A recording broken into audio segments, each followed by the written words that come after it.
이재명의 빚 탕감 정책, 그리고 돈 살포 정책, 15만 원 내지 50만 원의 소비 쿠폰, 돈을 준다. 그리고 7년 이상 연체를 했던 사람들에게 채무를 100% 빚을 탕감해 준다라는 뉴스를 아마 여러분들이 보셨을 거예요. 그래서 그 두 가지 주제에 대해서 자유진영의 원칙에 대해서 이야기를 좀 해보고요. 역대 대통령들이 어떤 정책을 취해왔는지도 살펴보면서 우리가 어떤 스탠스를 가져야 되는지에 대해서도 여러분들에게 질문 던지고 같이 한번 이야기해보기로 하고요.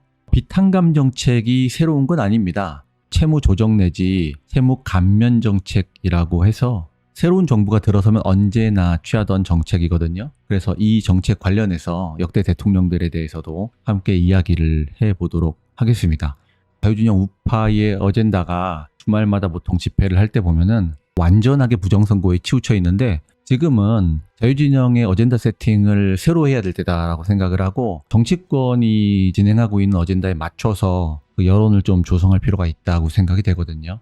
여러분들이 바라는 바 이야기를 해서 여론을 그렇게 만들어 나가서 우리 편으로 만드는 게 필요하거든요. 지금은. 그러니까 자유와 책임의 가치가 지금은 중요한 때고 그 가치에 대해서 적극적으로 얘기하고 설득하고 정부의 문제점에 대해서 지적해야 될 때다. 거리에서 외칠 내용도 아마 그 내용이 되어야 한다라고 생각을 하고 그럴 경우에 뉴스에도 나오게 되는 것이죠. 유튜브 알고리즘에 되게 많이 갇혀 있다 보니까 비슷한 사람들끼리 알고리즘을 공유하고 예를 들어서 자유진영은 우파 유튜브만 보기 때문에 그분들이 보는 내용들이 아마 대개 다 부정선거일 텐데 국민들 그다음에 정치권이 지금 이슈와 쟁점으로 삼는 부분을 맞춰서 어젠다 세팅을 할 때 비로소 국민적으로 지지를 얻을 수 있고 국민들이 동의할 수 있는 것이거든요. 예를 들어서 지금 이재명의 빚 탕감 정책이 주요 쟁점으로 부각되고 있는데 어젠다 세팅을 함에 있어서는 지금 현재 주요하게 쟁점이 되는 부분과 발맞춰서 가야 된다라는 거죠.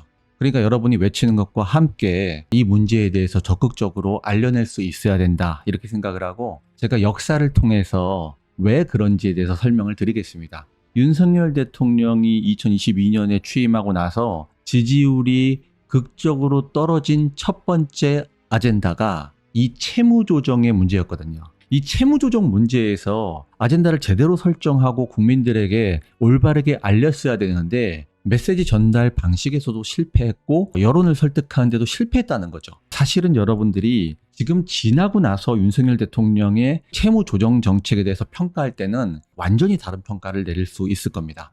최근에는 뭐 큰 게 터진다 그러는데 지금 우리 자유진영이 외쳐야 될 바에 대해서 제 생각을 정확히 말씀드리도록 하겠습니다. 참고로 저한테 채팅을 칠 수 없다라는 문의가 많이 들어왔는데 여러분 채팅을 칠 수 없는 게 아니라 제가 회원 전용으로 채팅 칠 수 있게 만들어 놓은 거예요. 멤버십 회원 전용으로 채팅할 수 있게 만들어 놓은 이유는 너무 무분별하게 채팅들이 많이 올라오고 반말도 오고 가고 그러기 때문에 멤버십 회원님들은 기존에 저하고 함께 하면서 같이 공부하고 제가 질문하면 답변해 주시고 이렇게 토론하는 방식으로 진행을 해왔고 서로에 대한 배려와 존중의 자세를 가지고 있기 때문에 회원 전용, 멤버십 회원 전용으로 채팅을 할 수 있도록 하고 있으니까요. 그 점은 여러분들이 양해를 좀 해주셔야 될 것 같습니다. 펠리스님, 포퓰리즘에 걱정이 된다고요? 네, 그 얘기도 조금 같이 해보도록 할게요. 선거 결과 보면은 야 이게 국민들이요. 포퓰리즘에 굉장히 약해요. 실제로. 소비 쿠폰을 주고 돈을 주고 이런 거에 실제로 많이 넘어가고 우리가 이제 돈을 살포하는 정치인들의 목적은 매표잖아요. 돈으로 표를 사는 거잖아요. 실제로 거기에 넘어가는 분들이 굉장히 많고 빚 탕감 정책도 그와 같은 일환이라고 볼 수 있죠. 다니엘 파파님, 추경 인플레이션, 부채 탕감 인플레이션, 지원금 인플레이션. 예, 다니엘 파파님 모든 게 다 인플레이션으로 귀결이 되는군요. 그레이스님, 베네수엘라행, 다니엘 파파님, 자산 가격 상승, 그레이스님, 서울 집값 폭등, 이소정님, 무섭습니다. 이 현실이. 지금은 현실을 무서워할 게 아니라 대응을 해야죠. 이 정책이 어떤 결과를 불러올 것인지 알려나가야 되고 이게 왜 불공정한 건지에 대해서도 함께 이야기할 수 있어야 되겠습니다. 조상호님 혹시 칫솔 보내주셨어요? 택배가 하나 왔다고 하는데 거기에 칫솔이 있는데 조상호님이 보내주신 게 아닌가 싶은데 조상호님 치과 의사시니까 칫솔을 택배로 사무실로 보내주셨더라고요. 감사합니다. 칫솔이 되게 많더라고요. 그게 조상호님이 치과에서 쓰시는 칫솔이니까 엄청 좋은 칫솔이겠죠. 저도 한번 그 칫솔 쓰면서 치아 건강을 잘 챙겨보도록 하겠습니다. 조상호님 칫솔 엄청 많이 보내주셨어요. 박스로 보내주신 거 감사합니다. 이소정님 큰 게 안 오면 어찌 되는 겁니까? 우린 어떡하고요? 그러니까 우리가 지금 지난 탄핵 때부터 계속 반복적으로 큰 게 온다라는 희망 고문을 여러분들이 가졌다가 또 실망하고 또 좌절하고 이런 일들이 있었잖아요. 사실 오늘 뭐 비탄감하고 돈살포 정책에 대해서 이야기를 하지만 선관위 그 연수원 99명 일은 사실에 부합하지 않는다는 거 재판하던 중간에 제가 이제 여러분들이 그 부분에 대해서 큰 거 온다고 저한테 엄청 많이 말씀하셔가지고 당시 국민변호인단에서 그래서 제가 참 고민되더라고요. 이걸 어떻게 이야기해야 돼 말아야 돼 고민이 참 많이 되더라고요. 그 중간에 제가 여러분들에게 와서 집회 준비하고 할 때 제가 말씀을 드렸더니 여러분들이 정말 크게 실망하시면서 정말이냐고 이게 사실이 아닌 게 맞냐고 저한테 반복해서 물어보셨던 적이 있고 심지어 제가 그렇게 얘기했을 때 저한테 엄청 화내면서 이게 사실이 맞는데 근데 사실이 아닌 건 사실이 아닌 거죠. 그래서 그 부분에 대해서 정확히 우리 자유진영 우파의 가치는 항상 진실을 추구하잖아요. 진실에 기반하기 때문에 그 부분에 대해서는 정확히 말씀드릴 수밖에 없었다는 거. 요즘에도 계속 뭐 큰 게 온다, 미국에서 큰 게 온다 이러는데 큰 거를 기다리다가는 아무것도 안 되는 거죠. 우리가 적극적으로 알리고 이야기를 해야 할 어젠다가 있다는 겁니다. 이 부분에 대해서 오늘 강의하면서 함께 말씀드리도록 하고요. 저도 큰 게 오면 좋겠는데요. 허황된 희망 고문을 하지는 않으려고 합니다. 그 점에 대해서 이수정님 어찌 보면 좀 냉정해질 필요도 있다라고 생각이 됩니다. 희망을 가져야 되지만 그 큰 거라는 거에만 의존해가지고 그걸 붙들고 있다 보면은 그게 안 됐을 경우에 느낀 상실감과 내 마음이 많이 무너지고 이런 것들이 뭐 종잡을 수 없을 때가 있어요. 우리 자체적으로 힘을 내야 될 것이고 미국이라든지 큰 게 온다 이런 거를 기대하면 안 되겠고 또 그렇게 이야기하시는 분들에게 이렇게 매달려가지고 다른 사람에게 많이 의지를 하고 있으면은 많이 걱정이 되죠, 솔직히. 그러니까 우리 중심을 잘 잡고 있어야 된다 그런 말씀을 드리고 싶은 겁니다. 런런님 직하사랑 오신 것을 환영합니다. 직하사랑 등급은 저에 대한 순수한 후원 등급인데 와주신 거 감사합니다. 부정선거 그만하라는 거죠? 이재명 인정하고 가야 한다는 건지 아니요 그런 건 아닙니다. 어젠다 세팅을 한다는 거는 해당 시기에 외쳐야 할 굉장히 중요한 과제들이 있어요. 제가 그거를 윤석열 정부 때 어떤 일이 있었는지에 대해서 설명드리면서 함께 말씀드릴게요. 어젠다를 하나에만 집착해가지고 그 부분만 외칠 경우에는 국민들을 설득하고 혹은 국민들에게 우리가 알려내야 할 걸 제대로 알려내지 못한다는 거예요.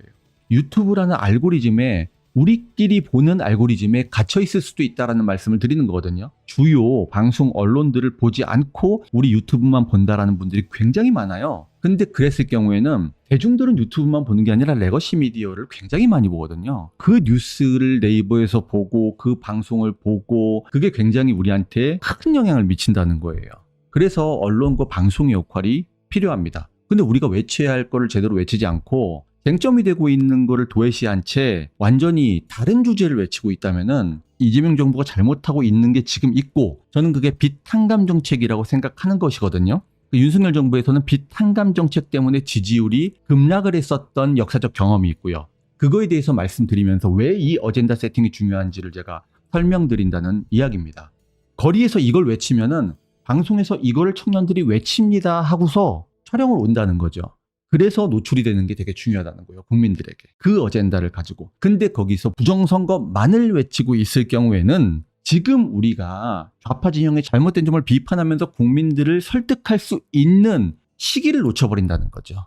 그러니까 어떤 쟁점은 그 시점이 중요하거든요. 그 시점에서 그 외쳐야 될 거를 정확히 외치는 게 중요한 거거든요. 정치권도 마찬가지고요. 우리 제야에 있는 여러분도 저도 마찬가지일 겁니다. 그래서 그만하라는 개념이 아니라 어젠다 세팅을 지금 부정선거라는 하나에만 매몰되어 있으면은 안 된다라는 이야기를 드리고 싶은 겁니다. 런런님 10만원 슈퍼챗 후원 감사합니다. 필리스님 투자와 자산에 관심이 많아서 우파적인 가치를 이야기할 때 공감을 이끌어낼 수 있었습니다. 네, 그러니까 주요 미디어, 방송, 언론, 주요 미디어와 사람들에게 관심이 있고 사람들이 주목하고 있는 쟁점으로 우리가 이야기를 할 수 있어야 된다 이 말씀이에요. 맞습니다. 조상호님 큰 게 꼭 왔으면 좋겠습니다. 그렇다고 그것에만 의존하면 안 되겠죠. 정확한 말씀입니다. 펠리스님 돈살포에 대해서 반감이 있는 젊은 친구들이 많죠. 맞습니다. 블리카님 일하면서 듣겠습니다. 전략적인 아젠다 세팅이 필요해요. 그것만 붙들고 있으면 안 되죠. 맞습니다. 자, 그래서 오늘은 이재명 정부의 빚 탕감 그리고 돈 살포 정책과 이 정책들이 어떤 의미를 가지고 있는지, 자산시장에는 어떤 영향을 미칠지에 대해서 한번 여러분과 이야기를 하고 지혜를 나눠보도록 하겠습니다. 그 과정에서 우리가 무엇을 해야 할 것인가, 혹은 우리가 집회에 나갔을 때 어떤 어젠다를 가지고 외치고 싸워야 하는지에 대해서도 함께 이야기를 해볼 수 있으면 좋겠습니다. 6월 20일 오늘 기사네요. 4인 가구 최대 208만 원 민생회복 소비 쿠폰. 새 정부 30조 원의 추가 경정 예산 추경을 편성했네요. 1인당 15만 원에서 50만 원의 소비 쿠폰을 지급하겠다. 말이 소비 쿠폰이지 돈을 주는 거랑 똑같습니다. 정부에서 돈을 주고 그게 소비 쿠폰의 형태로 나간다는 차이점만 있는 것이죠. 인터넷 커뮤니티에 들어가 보면은 자유진영 우파인 분들은 이런 이미지들을 여러분들 봤을 거예요. 25만 원 배급견이다 해서 민주당, 이게 강아지죠. 요거는 이재명을 상징하는 얼굴인 것 같네요. 25만 원 배급견, 소비 쿠폰, 당신의 세금으로 당신을 길들이는 정부의 사탕입니다. 사탕이 아니라 마약이죠. 이제 거부합시다. 쿠폰 수령을 거부하는 것이 이 나라를 바꾸는 첫걸음입니다. 소비 쿠폰 거부 운동.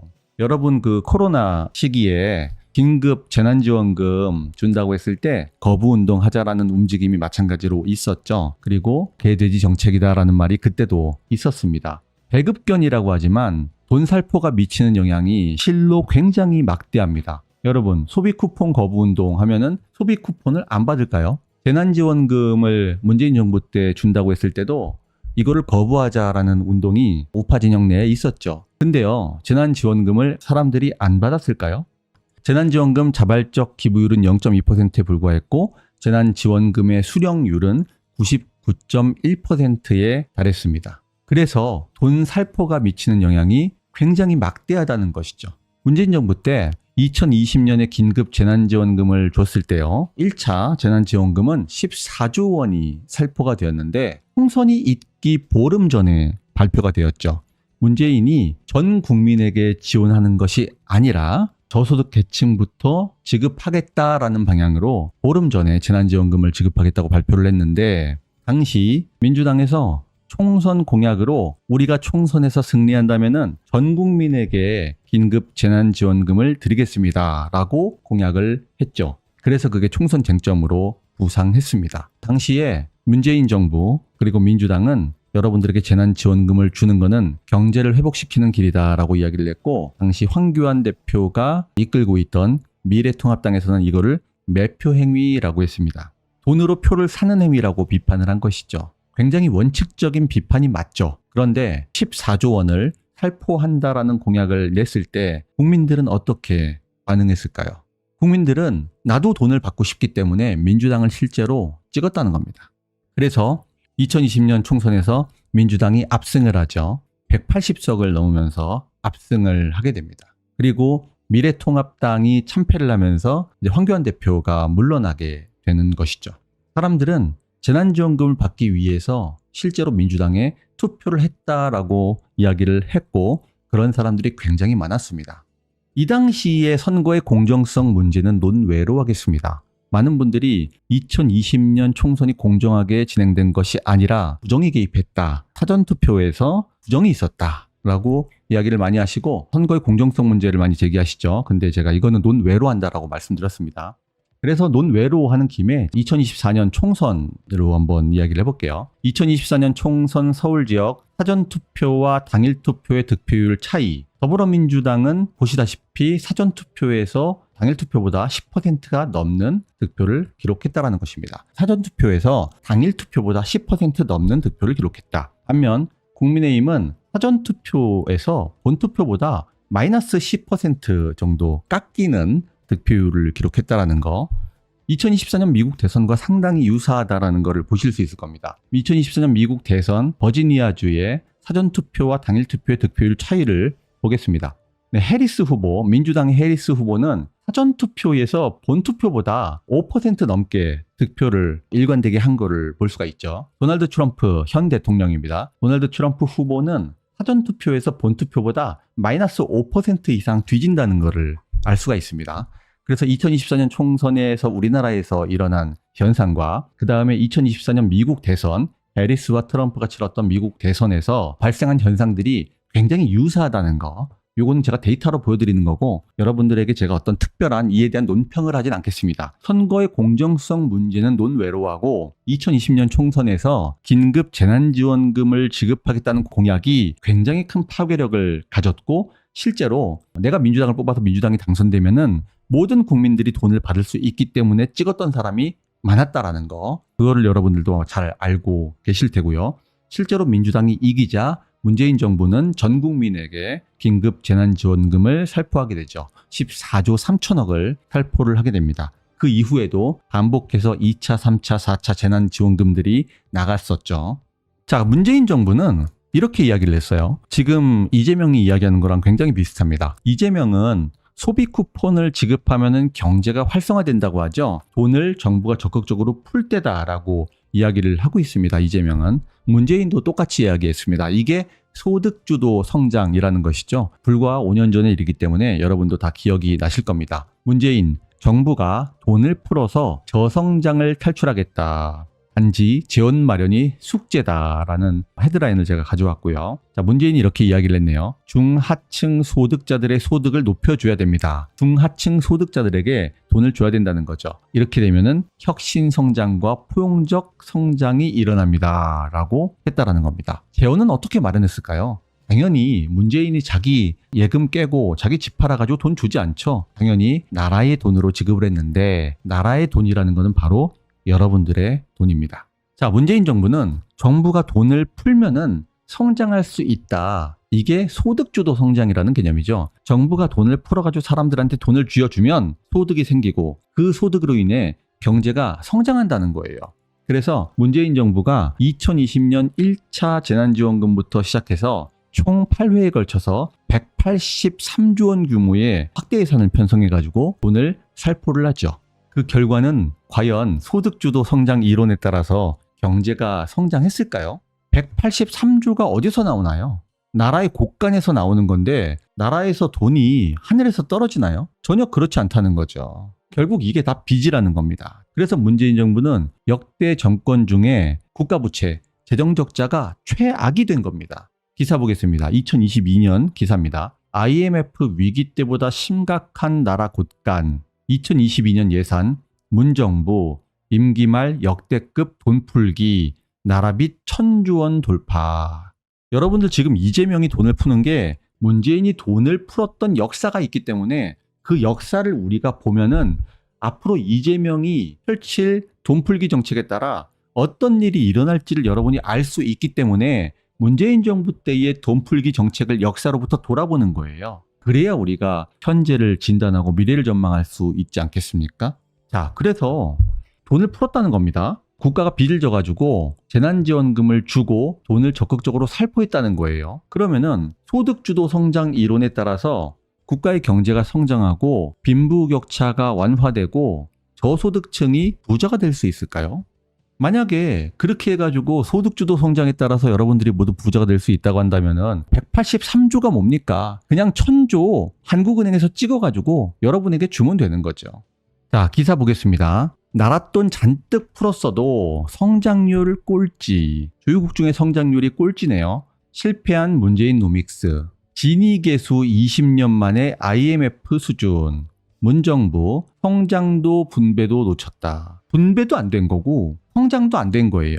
지니계수라는 거는 소득 분배 수준을 보여주는 대표적인 지표지요. 높을수록 불평등하고 낮을수록 평등한데요. 통계청이 발표한 자료를 가지고 뉴스원이 재가공한 자료가 있었습니다. 2019년 2분기 지니계수를 볼게요. 지니계수는 높을수록 불평등하고 낮을수록 평등하다고 했죠. 근데 요 당시입니다. 소득주도 성장을 했을 때가 요때예요. 요때입니다. 자, 지니계수가 높을수록 불평등하다고 했죠. 그런데 문재인 정부 이래로 지니계수가 계속 높아지고 있네요. 계속 불평등해지는 거죠. 돈을 풀어가지고 여러분들에게 나눠주는데 불평등해지는 거예요. 요 첫 번째, 요 귤색 음영이 IMF 위기 때의 지니계수. 두 번째 귤색 음영이 2008년 세계 금융위기 때 지니계수. 그리고 세 번째, 제가 빨간 박스로 쳐놓은 때가 문재인 정부가 돈 풀기를 해서 여러분들에게 돈을 나눠줬을 때 소득주도 성장이라는 이유로 여러분들에게 돈 풀기를 했던 그때의 진위계수입니다. IMF 경제위기, 세계경제위기 때하고 똑같은 정도로 진위계수가 상승해서 불평등이 매우 심화되었다는 것을 알 수 있을 거예요. 소득주도 성장 정책을 했을 때 IMF 외환 위기 당시와 비슷한 수준을 보였다는 겁니다. 진위계수가. 소득 분배가 악화되고 불평등이 심화됐다라는 이야기죠. 그래서 실제로 문재인 정부 들어 심화된 소득과 자산의 양극화, 문재인 정부 5년간 소득 불평등 심화, 이건 2023년 기사입니다. 문재인 정부 5년을 평가해 보니까 소득 불평등만 심화됐다. 자산 불평등이 더욱 심화되었다라는 거죠. 돈을 183조 원 이상을 풀었는데, 그래서 여러분들에게 재난지원금을 줬는데 왜 도대체 불평등이 심화됐느냐라는 이야기를 여러분들하고 하고 싶은 겁니다.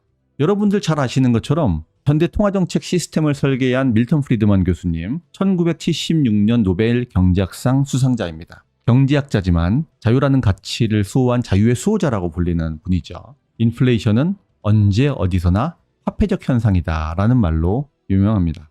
현대 화폐 이론의 선구자라고 볼 수 있죠. 밀턴 프리드먼 교수님이 이렇게 여러분들에게 물어봐요. 왜 이런 일이 발생하는가? 여러분들에게 돈을 풀었어요. 경제가 성장해야 된다고. 이재명도 지금 경제가 성장해야 되니까 소비 쿠폰을 추경을 30조를 편성해가지고 뿌리겠다는 거 아닙니까? 그러면 경제가 성장하냐? 그리고 여러분들이 잘 살게 되냐? 여러분들이 부자가 되냐? 이게 제일 중요한 거죠. 우리 중에서 부자가 되는 걸 싫어하는 사람은 아무도 없죠. 여러분들도 모두 부자가 되고 싶죠. 이재명이 소비 쿠폰을 여러분들에게 15만 원에서 50만 원을 전 국민에게 뿌리면은 여러분들이 과연 부자가 되느냐, 저소득층이 더 부유해지느냐라는 이야기를 해보고 싶은 겁니다. 아주 간단하게 설명드릴게요. 화폐 이론으로 한번 이야기를 해보자라는 거죠. 왜 저소득층의 삶이 힘들어지는지 돈을 쥐어주는데 말입니다. 시중에 실물 경제에 화폐량을 푼다는 거죠. 화폐 이론을 간단하게 도식화하면서 이게 왜 물가 상승하고 연결이 되는지를 생각을 해보자고요. 여러분들은 이미 다 제 강의를 예전부터 들으신 분들은 복습하는 겁니다. 자, 생선 한 마리가 10,000원이에요. 이게 아주 간단한 도식화입니다. 이 세상에 생선 한 마리와 화폐 10,000원만 있다는 매우 간단한 도식화를 해보는 거예요. 이게 생산물이고 이게 화폐죠. 여러분, 생선이 한 마리고 화폐가 10,000원만 있으면 이 생선은 10,000원이겠죠. 근데 이 실물 경제에 10,000원이 더 투입됐다고 가정을 해봅시다. 물건은 하나 똑같아요. 여기에 화폐가 10,000원이 더 투입됐어요. 그래서 이 폐쇄 경제, 이 간단한 생선 한 마리만 있는 경제에 화폐량이 20,000원이 됐습니다. 그러면은 이 생선 한 마리의 가격은 얼마가 되냐? 이 생선 한 마리는 20,000원이 된다는 거죠. 이해되셨죠? 왜 생선의 가격이 10,000원에서 20,000원으로 올랐습니까? 원래 생선 한 마리가 10,000원이었잖아요. 이 실물 경제에는 화폐가 10,000원밖에 없었으니까요. 근데 이 실물 경제에 화폐가 10,000원이 더 투입됐습니다. 10,000원이 뿌려졌다고 생각을 해볼게요. 그러면은 이 실물 경제에는 20,000원이 있고 생선이 한 마리니까 생선 한 마리의 가격은 20,000원이 되는 거죠. 만약에 이 실물 경제에 생선이 한 마리 더 생겼다고 가정해 볼게요. 생선이 2마리야. 그리고 화폐가 20,000원이에요. 그럼 생선 한 마리의 가격은 얼마죠? 그럼 생선 한 마리의 가격은 10,000원이 되겠죠. 이해되시죠? 자, 그래서 생선은 한 마리고 화폐가 20,000원이면은 생선 한 마리의 가격은 20,000원이 되는 겁니다. 왜 생선의 가격이 10,000원에서 20,000원으로 올랐죠? 이거는 다른 이유가 없어요. 이 실물 경제에 화폐량이 2배로 늘어났기 때문에 생선의 가격이 10,000원에서 20,000원으로 늘어난 거예요. 화폐량이 늘어나면은 물건의 가격은 올라간다는 겁니다. 이렇게 하면은 실감이 안 나시니까 복잡한 그림으로 가보겠습니다. 자, 이건 생선을 파는 실물 경제인데 이제 우리 자산시장으로 넘어가 볼게요. 자산시장에서 집의 가격을 한번 우리가 생각을 해봅시다. 자, 돈 풀기, 화폐량 팽창과 자산의 가격 변화입니다. 여러분들은 이 화면을 제 강의를 이전부터 들으셨던 분들은 많이 보셨을 거예요. 어떤 자산시장에 집이요 20채가 있고요. 은화가요 20개가 있어요. 그러면 집 한 채가 얼마죠? 집이 20개고 은화가 20개잖아요. 그러니까 집 한 채의 가격은 당연히 은화 1개가 되죠. 요 은화 1개에 집 한 채하고 대응이 되잖아요. 맞습니다, 하얀님. 은화 1개예요. 집 한 채의 가격은.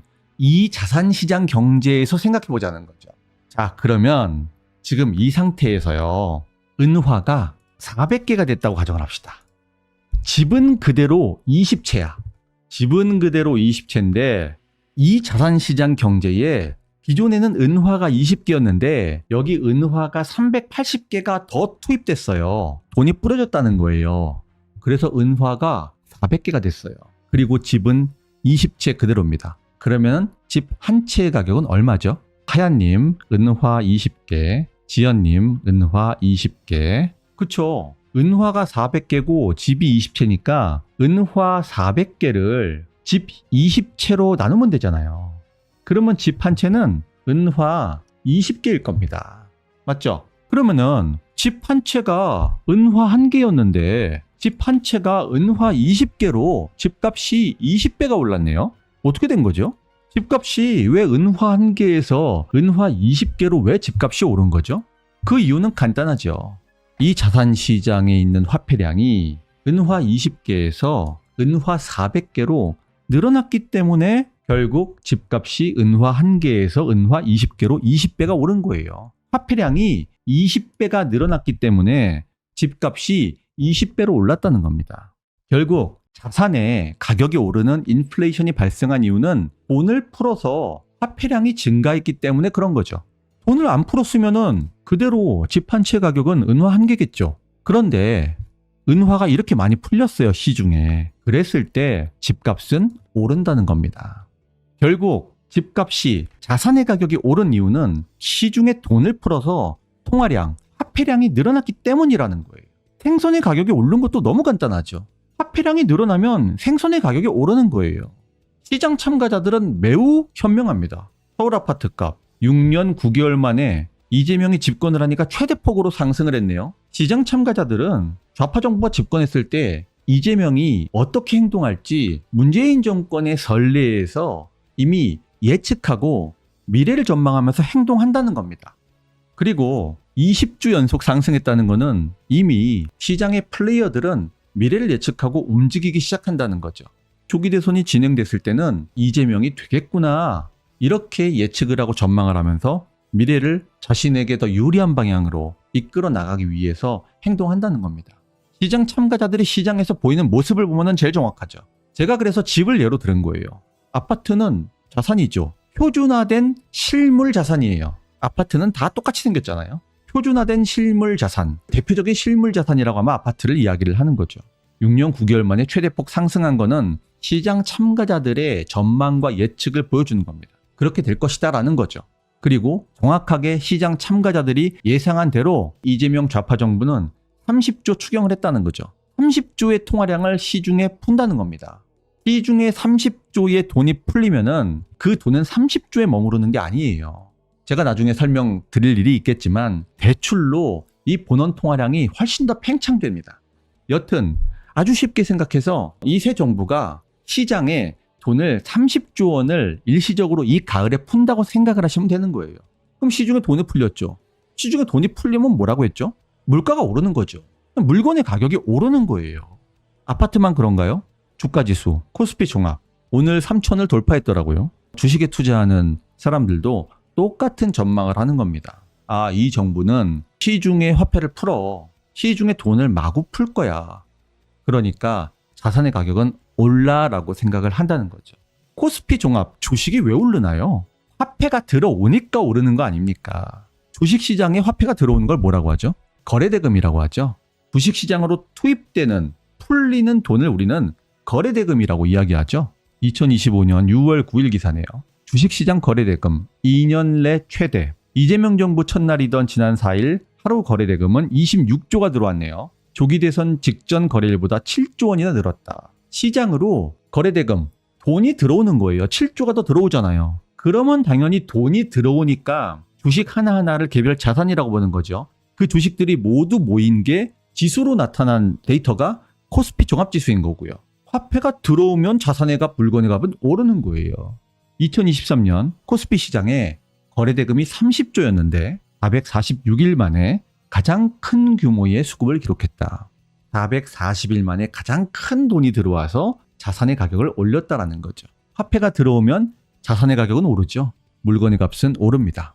이거는 실물 경제, 우리가 생선을 사는 실물 경제 시장이건 주식 시장이건 부동산 시장이건 모두 동일한 거예요. 화폐가 풀리면 자산의 가격은 오른다라는 거죠. 그래서 밀턴 프리드먼 교수는 인플레이션, 물가 상승은 언제 어디서나 화폐적 현상이라고 이야기를 한 겁니다. 화폐가 늘어나고 돈이 풀리고 이랬을 경우에는 결국 물가와 자산이 상승한다. 돈 풀기, 화폐량 증가는 결국 물건의 가격 상승으로 연결된다. 자산의 가격 상승으로 연결된다라는 것입니다. 이거를 체계화한 분이 어빙 피셔라는 분이죠. 미국 경제학의 아버지로 불리는데요. 화폐의 수량, 화폐량, 통화량, 돈 풀기 다 똑같은 말입니다. 이것과 물건, 자산의 가격은 비례한다 라는 것이죠. 자, 그러면은 여러분에게 이재명 정부에서 돈을 줬어요. 돈을 줬으니까 여러분이 부자가 된 건가요? 아니라는 겁니다. 시중에 돈을 푸는 만큼 물건의 가격은 올라가게 돼 있는 거예요. 여러분이 이재명한테 10,000원을 받았다고 생각을 해볼게요. 소비 쿠폰으로. 기존에 제가 10,000원만 가지고 있었는데 이재명이 나한테 소비 쿠폰을 10,000원을 줬어요. 그러면 내가 20,000원이 됐으니까 내가 부자가 된 건가요? 전혀 그렇지 않죠. 시중에 돈을 풀어가지고 생선의 가격이 10,000원에서 20,000원으로 올랐다니까요. 그러면 여러분은 이재명한테 소비 쿠폰을 받아도 여러분이 얻을 수 있는 거는 생선 한 마리로 동일하다는 거예요. 여러분들한테 돈을 줘도 물가가 오르기 때문에 그게 여러분들의 생활이 나아진 게 아니라는 겁니다. 소비 쿠폰을 많이 주면 많이 줄수록 여러분들의 생활이 나아지는 게 아닌 거예요. 그래서 문재인이 그렇게 여러분들에게 재난지원금을 비롯해서 돈을 풀었는데도 불구하고 왜 도대체 문재인 정부 때 박근혜 정부 시기보다 소득 불평등이 심화됐는가? 왜 자산 가치의 불평등, 소득의 불평등이 심화됐는가? 생각을 해보면은 여러분이 돈을 받았지만 물건의 가격이 크게 올랐기 때문에 여러분들의 생활은 나아진 게 없는 겁니다. 여러분이 가지고 있는 화폐만 늘어났을 뿐이죠. 여러분이 그 화폐를 가지고 시장에 가서 살 수 있는 물건은 예전에 생선 한 마리를 샀다면은 돈을 받은 이후에도 생선 한 마리를 샀을 거라는 이야기죠. 아주 단순하게 도식화한 것이지만 여러분들 문재인 정부 이후에 물가가 얼마나 많이 올랐습니까? 그게 왜 오른 거죠? 당연하죠. 문재인 정부에서 시중에 돈을 마구잡이로 풀었기 때문에 화폐량이 늘어나면 물건의 가격이 올라가잖아요. 여러분들이 문재인이 돈을 쥐어줘가지고 배급견이 돼가지고 여러분이 부자가 됐다? 저소득층에게는 전혀 그렇지 않다는 거죠. 저소득층은 돈을 받아도 필수 생계비로 다 지출을 합니다. 근데 이 필수 생계비라는 게 실물 시장이잖아요. 실물에서 물건을 사는 시장이잖아요. 여러분들 장바구니가 같은 돈을 들고 가면은 예전에 살 수 있는 것보다 더 많이 살 수 있습니까? 그렇지가 않죠. 10,000원 들고 가면 살 게 없어요. 밥 한 끼 먹는데도 10,000원 넘게 줘야 되는데. 그러니까 예전보다 물가가 올랐기 때문에 정부가 여러분들에게 소비 쿠폰을 쥐어줘도 여러분들의 삶은 팍팍하다는 겁니다. 굳이 호텔 경제학을 들먹이지 않더라도 말이에요. 간단합니다. 모든 거는 화폐 이론으로 설명하면 되는 거예요. 이재명이 여러분들에게 돈을 준다고 해가지고 여러분들이 더 많은 걸 살 수 있지 않아요. 당장은 많은 걸 살 수 있는 것처럼 느껴지겠지만 그 화폐가 시중에 풀렸을 때 그 이후에 상승된 물가를 보면은 여러분들은 가슴이 콱 막히는 겁니다. 왜 물건의 가격이 이렇게 올랐지? 내가 예전에 물건을 살 때는 이렇게 비싸지 않았는데. 이게 소비 쿠폰, 긴급 재난지원금, 민생회복지원금 어떤 명목으로 간에 이렇게 거대한 통화량이 시중에 풀리게 되면은 물건의 가격은 올라간다는 거죠. 이해됐죠? 저소득층이 왜 부자가 안 됐죠? 왜 돈을 풀었는데도 자산 격차가 안 줄어드는 거죠? 저소득층은 받은 돈을 다 필수 생계비로 지출하잖아요. 근데 물가가 이렇게 올라가 버리니까 필수 생계비로 다 지출하고 저축을 못 하는 거예요. 시중에 돈을 풀어가지고 물가가 오르고 자산의 가격도 오르는 인플레이션이 발생하는데 저소득층은 필수 생계비 다 지출해버리고 저축을 못하고 자산을 살 돈이 없어요. 그러니까 자산 인플레이션에서 소외돼 버리고 마는 거죠. 그러므로 문정부 때 자산 및 계층 양극화는 더욱더 심해진 겁니다. 불평등이 전혀 개선이 안 된 거예요. 저소득층은 소비 쿠폰, 긴급 재난지원금, 민생회복지원금 뭐든 좋아요. 명칭은 상관없어요. 돈을 받아서 필수 생계비 지출하고 끝이니까. 근데 저축이 가능한 계층은 부동산이나 주식과 같은 자산을 매수하면 자산의 가격이 크게 오른다는 겁니다. 결국 돈은 그쪽으로 몰리기 때문에. 실물 시장으로 들어간 돈은 자산 시장으로 이동을 하죠. 그래서 자산을 매수할 수 있는 여력이 되는 계층은 자산의 가격이 올라가지고 부를 이루게 되고 그렇지 못한 계층은 계속 가난해진 거죠. 양극화는 더 심해진 겁니다. 맞습니다, 하얀님. 필수 생계비라고 하죠. 저소득층은 필수 생계비로 돈을 다 지출하고 자산을 살 돈이 없습니다. 그러니까 불평등은 계속 더 커지는 거죠. 펠리스님, 소비 쿠폰도 본원 통화 증가라고 볼 수 있는 걸까요? 소비 쿠폰을 발행하려면은 결국에는 지금 이재명 정부가 국채를 발행한다고 하잖아요. 국채 발행해가지고 전체 추경의 3분의 2 정도를 국채를 발행한다고 하는데 이 국채를 어디서 소비하느냐에 따라 달린 거죠. 근데 이제 이재명이 이전에 이야기를 했던 바에 따르면은 이 국채 시장에서 소화가 되지 않을 경우에는 결국 한국은행에서 그걸 인수를 해야 되거든요. 그런 방향으로 갈 거라고 예상을 하기 때문에 본원 통화가 증가한다라고 우리는 당연히도 예측을 하고 있는 것이죠. 그 문제도 뒤에서 말씀을 드리겠습니다. 자, 그래서 문재인 때 돈을 그렇게 풀었는데도 차라리 박근혜 대통령 때가 더 살만했다는 거예요. 경제로 본 문재인 정부 5년. 경제 고통지수를 산출한 결과 문재인 정부 때가 5.19%, 물가 상승률 플러스 실업률, 요 두 개를 더한 거, 물가 상승률과 실업률을 더한 수치를 우리가 경제 고통지수라고 합니다. 경제 고통지수가 5.19%, 문재인 정부 때, 박근혜 정부 때는 오히려 4.62%. 그래서 문재인 정부 때 훨씬 더 경제적으로 사람들이 고통스러워했다는 거예요. 실물 경제의 물가가 상승하면은 서민에게 굉장히 큰 고통이 된다는 겁니다. 당장 여러분들이 소비 쿠폰이나 긴급 재난지원금 받을 때는 느끼지 못하죠. 하지만 그 시기가 지나고 나면은 물건의 가격이 다락같이 올라가 있어가지고 여러분들이 굉장히 고통스러워할 겁니다. 지금도 그럴 거예요. 지금 물가가 얼마나 많이 올라가 있습니까? 이런 실물 경제 물가 상승은 오롯이 문재인이 돈을 엄청나게 풀었기 때문인 거죠. 문재인 정부 때 돈이 얼마나 풀렸죠? 여러분 기억하시는 분 있으세요? 문재인 정부 때 국가 부채가 얼마나 많이 늘어났는지 혹시 알고 계세요? 이 데이터를 한번 봅시다. 2013년에 국가 부채가요 489조였어요. 해방 이후 2013년까지 국가 부채가 489조였는데 문재인 정부 5년, 이 5년 만에 늘어난 국가 부채가 400조 원이에요. 여러분 이거 보면 어떤 생각이 드세요? 제가 해방 이후 2013년까지라고 그랬잖아요. 이게 제가 임의로 얘기를 하는 게 아니잖아요. 데이터를 가지고 얘기하는 겁니다. 해방 이후 2013년까지 그때까지의 국가 부채가 489조였다는 거예요. 근데 거의 그만큼이 문재인 정부 때 늘어난 거예요. 문재인 정부 때 국가 부채가 400조가 늘어납니다. 그래서 1064조 원, 요 데이터로 볼 때 400조가 늘어났어요. 무섭게 늘어났죠. 국가가 빚을 져가지고 시중에 돈을 풀었다는 겁니다. 제가 이렇게 물어볼게요. 문재인이 시중에 푼 이 돈 부채라고 했죠? 국가 부채 이거 누가 갚습니까? 국가 부채를 정치를 하는 문재인이나 민주당 사람들이 자기들 집 팔고 자신 예금 털어가지고 이 빚을 갚아요? 국가의 빚을 누가 갚아요? 여러분이 갚는 거예요. 정신 차리세요. 여러분의 세금으로 국가 부채를 결국 갚는 겁니다. 미래 젊은 세대들이 뼈 빠지게 일해가지고 세금 내가지고 갚아야 할 돈인 거예요. 이 돈을 문재인이가 지 맘대로 쓴 겁니다. 400조 원을. 젊은 사람들 정신 차리셔야 돼요.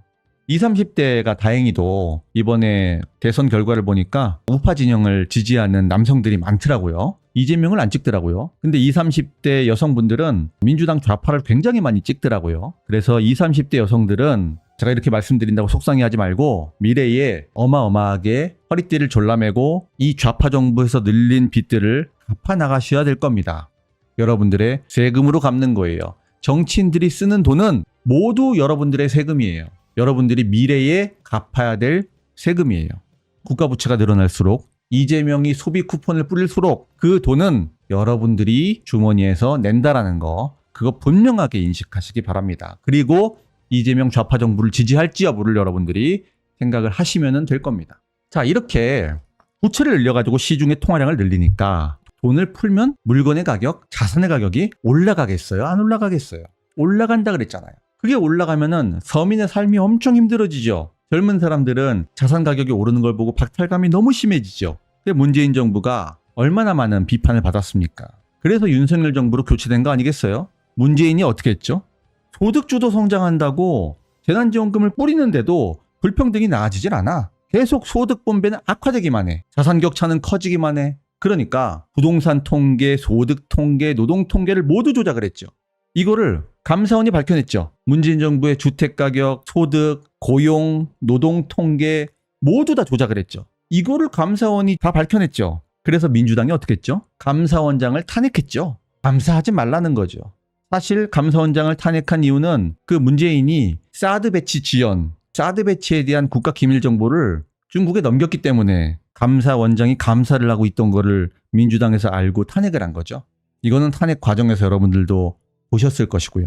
그래서 문재인 정부가 이거 가지고 국민들의 여론이 너무 악화되니까 안 되겠는 거라. 그래서 이 소득, 부동산, 노동 통계를 싹 다 조작을 해버립니다. 여러분들이 앞으로 이재명의 민주당 정부에서 보게 될 일들을 역사를 통해서 예행 연습하고 있는 거예요. 똑같은 일들이 일어날 것이다. 이렇게 말씀을 드리는 겁니다. 국토부, 부동산원에 조직과 예산을 날려버리겠다 협박. 협박을 하면서 통계를 조작을 하죠. 소득 불평등이 역대 최악. 돈을 그렇게 뿌렸는데 소득 불평등이 개선이 안 된다는 겁니다. 비정규직 급증. 이 통계를 은폐하려고 싹 다 국가 통계를 조작을 했다는 겁니다. 역대 정부별 국가 채무 증가 폭을 보겠습니다. 문재인 정부 404조 원이죠. 윤석열 정부는 국가 부채가 120조 증가했습니다. 박근혜 정부 170조, 이명박 정부 180조, 노무현 정부 143조 증가를 했습니다. 그래서 윤석열 정부에서는 재정 중독을 차단하자 해가지고 긴축 재정을 하고 허리띠를 졸라매려고 노력을 많이 했죠.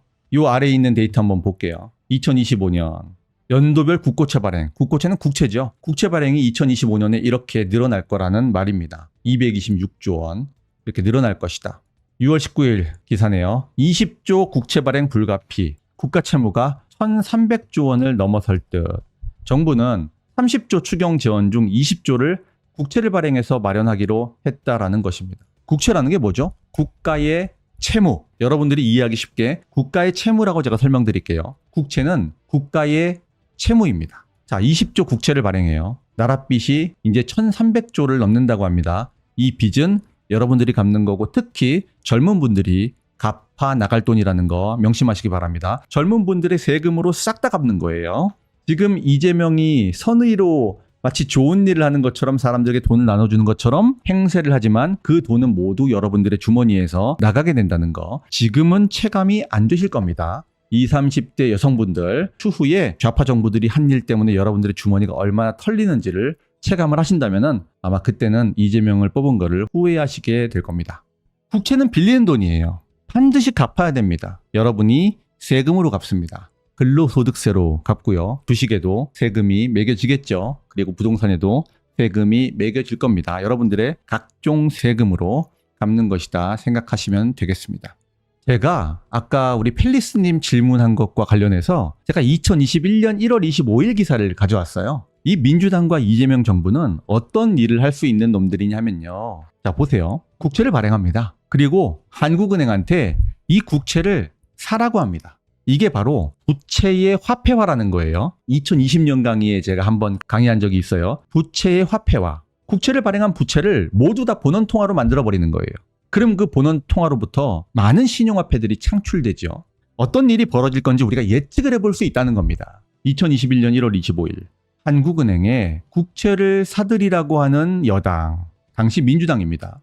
중앙은행 금기마저 무너지나. 한국은행의 국채 직매입이란 중앙은행이 발권기를 동원해서 찍어낸 돈이 곧장 정부의 국채를 사면서 정부에게 투입된다는 걸 의미하는 거예요. 곧장 정부의 금고로 이동하는 것이다. 국채를 발행한다는 거 국채를 파는 거죠. 국채를 시중에 팔아. 그래서 그 국채를 사는 사람이 정부에게 국채 대금을 지급하겠죠. 그걸로다가 정부가 수입을 얻는다는 거예요. 근데 국채를 판다는 거는 그 국채라는 거는 채무 증서예요. 그 국채를 산 사람이 만기 때 그 증서를 들고 와가지고 돈 갚아 하면 그 돈을 갚아야 되는 겁니다. 근데 그 국채를 한국은행한테 사들이라고 하는 거예요. 2021년에. 역사적으로 있었던 일을 돌아보는 거예요. 앞으로 발생될 일을 전망하기 위해서 말이에요. 그래서 민주당이 한국은행이 국채를 매입하라고 요구를 합니다. 한국은행법 75조. 한국은행은 정부로부터 국채를 직접 인수, 직접 사들일 수 있다라는 법적 근거를 뒀다. 이게 민주당의 과거 일이라서 이재명과 무관하다고 생각을 하시나요? 국민들이 이런 경제의 디테일한 부분을 모를 때 모르는 걸 가지고 이재명과 민주당은 실제로 그렇게 한다는 겁니다. 자, 이거 보세요. 2020년 9월 기사입니다. 이재명 0% 금리의 영구 국채를 한국은행이 인수해라. 정부가 국채를 발행하는데 야, 이게 금리가 0%래. 그리고 이걸 한국은행이 사. 그러면은 한국은행에 이자 줄 필요 없지? 돈을 한국은행에게 빌리는데 한국은행은 그 국채를 살려면 돈을 찍어내야 될 거 아닙니까? 그 한국은행은 발권기 돌려가지고 돈을 찍어내요. 그래서 정부가 발행하는 국채를 한국은행이 사. 그게 인수하는 거지. 맞죠? 근데 금리가 0%야. 그러니까 정부는 이자를 낼 필요도 없는 거고. 이걸 주장한 사람이 이재명의 경제 책사라고 불리는 최백은 교수라는 사람이에요. 연 54조 원의 재원을 마련해서 전 국민 1인당 100만 원을 지급하자. 지금은 전 국민 1인당 100만 원이 아니라 최대 50만 원, 15만 원에서 50만 원, 그 다음에 공약으로 제시된 거는 25만 원 배급견. 여러분들에게 모두 25만 원을 지급한다는 거죠. 연 54조 원의 재원을 마련해서 이번 추경은 연 30조입니다, 여러분. 연 54조 원의 재원을 마련하자. 정부가. 이것도 충분히 가능하다. 어떻게? 정부가 금리 0%, 이자 안 주는 0% 금리로 54조 원의 국채를 만들어서 팔아. 발행하고 그걸 누가 사? 그거를 한국은행이 인수한다는 거예요. 한국은행이 산다는 겁니다. 그리고 만기가 얼마냐? 만기 30년에서 50년짜리로 30년 뒤에 여러분이 갚아야 될 국채를 발행해서 그 돈을 지금 이재명이 마음대로 쓰자는 겁니다. 여러분들이 30년 뒤에 갚아야 될 돈을 이재명이 국채를 금리 0%로 한국은행에 판다는 거예요. 30년 뒤면은 뭐 이재명이 잊혀졌겠죠. 그러니까 이놈이 나쁜 놈인 거예요. 30년 뒤에 여러분들에게 이 부채 빚을 다 떠넘기는 거예요. 여러분들에게. 자녀가 10살이면은 30년 만기면 한 40살쯤 됐을 때 여러분 자녀들의 등골이 휘어지겠네요. 돈을 갚아야 되니까. 이런 일을 벌일 사람이라는 겁니다. 이 최백은 교수의 말에 이재명은 이에 동의한다라고 썼다라는 겁니다. 정부가 전 국민에게 54조 원 규모의 현금을 지급하는 게 가능하다. 그 재원은 전량 한국은행이 발권기로 찍어내는 현금으로 이재명 정부한테 주는 거예요. 그리고 이 정부는 이 54조 원을 주머니 돈이 쌈짓돈이죠. 막 뿌리는 겁니다. 산타클로스처럼 막 뿌립니다. 그리고 30년 뒤에 한국은행에 갚아야지. 30년 뒤에 여러분들이 이제 나라 망하는 꼴 보는 거죠. 30년 뒤에. 한국은행이 이 국채를 인수하면은요, 이거는 우리가 흔히 얘기하는 본원통화라는 거죠. 한국은행이 직접 찍어내는 돈 있죠? 발권기로 직접 찍어내는 돈. 이게 본원통화죠. 그리고 이 본원통화가 은행에 들어가면은 이게 신용통화, 대출로 팽창된다고 이야기를 하는데 제 이전 강의를 보시면 될 것 같고요. 오늘 설명할 내용은 아니다. 그래서 이게 민주당의 과거일, 이재명의 과거일이라서 지금과 무관하다? 그렇지 않다는 거죠. 이렇게 할 거라고 우리는 능히 예측하고 전망해 볼 수 있다라는 얘기를 하는 거예요. 30조 원 재원? 아이고, 이거야 뭐. 20조 국채 발행하는 거? 아이고. 전 국민 1인당 100만 원을 지급하자고 연 54조 원 만드는 것도 이렇게 한국은행에 인수시키려고 이미 다 계획을 짜고 있는 놈들인데. 이거 언제 가능할까요? 일단 이번 가을에는 15만 원씩 주고 내년 선거, 내년 지방선거죠. 내후년에는 총선이 있습니다. 내후년에 총선이 중요하겠죠. 그때 연 54조 원의 재원을 마련해가지고 전 국민 1인당 100만 원 지급하자. 내년에 지방선거 전에도 연 54조 원의 재원을 마련해서 국채를 발행해서 사람들에게 돈을 지급하자. 이런 방향으로 아마 진행이 되겠죠. 지연님 말씀하신 것처럼 선거 전에 매표 행위, 돈을 푸는 건 항상 매표 행위거든요. 돈으로 표 사는 거고 국민들이 매우 좋아합니다. 국민들이 많이 깨어나야 되겠죠. 특히 젊은 사람들이 많이 깨어나야 될 것 같아요. 왜냐하면 이 돈들은 모두 젊은 사람들이 앞으로 갚아 나가야 할 빚이고 여러분들의 주머니에서 탈탈탈 털리기 때문에 앞으로 얼마나 젊은 사람들의 세금이 오르게 될지 생각을 해보면 깝깝하죠. 자, 그래서 이게 결코 이재명과 무관한 일이 아니라 이재명이 직접 시행하게 될 일들을 우리가 과거 역사를 통해서 보는 겁니다. 이렇게 질문하셔야죠. 아니, 이재명 재산이 30억이네. 아, 네 돈으로 지급하라고. 네 집 팔고 네 예금 털어가지고 그걸로 나눠줘. 아니, 왜 네 돈으로 안 하고 왜 국민들 세금, 국민들 주머니 털어가지고 돈을 나눠주냐고요. 국회의원 재산 평균 26억. 민주당, 너네 집 팔고 너네 주식 팔고 너네 현금, 예금 다 깨가지고 그걸로 주라고. 아니, 너네들 돈으로 주라고. 너네들 재산 팔아서 너네들의 돈으로 줘, 제발. 왜 국민의 세금, 국민의 주머니를 털어가지고 너네들이 마치 산타클로스인 것처럼 돈 나눠주는 행세를 하냐고. 정말 여러분들 이거에 대해서는 주변에 그냥 알려주셔야 돼요. 이거 돈 나눠주는 게요, 그냥 하늘에서 떨어지는 게 아니라니까요. 제가 얘기했잖아요. 돈을 주면 그 돈을 받아가지고 부자가 됩니까? 돈이 풀린 만큼 물가가 오른다니까요. 그래서 여러분들이 돈을 받았다고 해가지고 여러분들의 생계가 좋아지는 게 아니에요. 그만큼 물건의 가격은 오르기 때문에 여러분들의 장바구니는 똑같을 겁니다. 그건 경제 현상이에요. 그럼 그 돈 어디서 내는 거예요? 여러분들이 내는 거죠. 여러분들의 자녀에게 꼭 가르쳐 주세요. 여러분, 돈은 받겠죠. 99.1%가 재난지원금을 받았잖아요. 그 돈 받아가지고 소비 쿠폰이니까 사 먹으라고 하겠죠. 결국 돈은 풀리는 거고, 제가 여러분들에게 강조하는 거는 물건의 가격, 물가는 오르고 자산의 가격은 결국 통화량이 자산시장으로 가기 때문에 오른다는 그 대비책도 같이 말씀드리는 겁니다. 제가 얘기한 게 이거예요. 재난지원금, 소비 촉진 효과 적었는데 또 뿌리자는요. 이건 왜 그러냐면요, 여러분들 이런 겁니다. 재난지원금을 20만 원 받잖아요. 재난지원금 20만 원을 받으면은 그 20만 원을 쓰고 기존에 쓰던 돈도 쓸까요? 이 이야기예요. 자, 볼게요. 통계청이 2020년 재난지원금을 뿌린 다음에 가계 동향 조사를 했어요. 근데 재난지원금을 14조 원을 뿌렸거든요. 그런데 평균 소비 성향이 67.7%, 전년 같은 분기 대비 2.5%포인트 하락했다.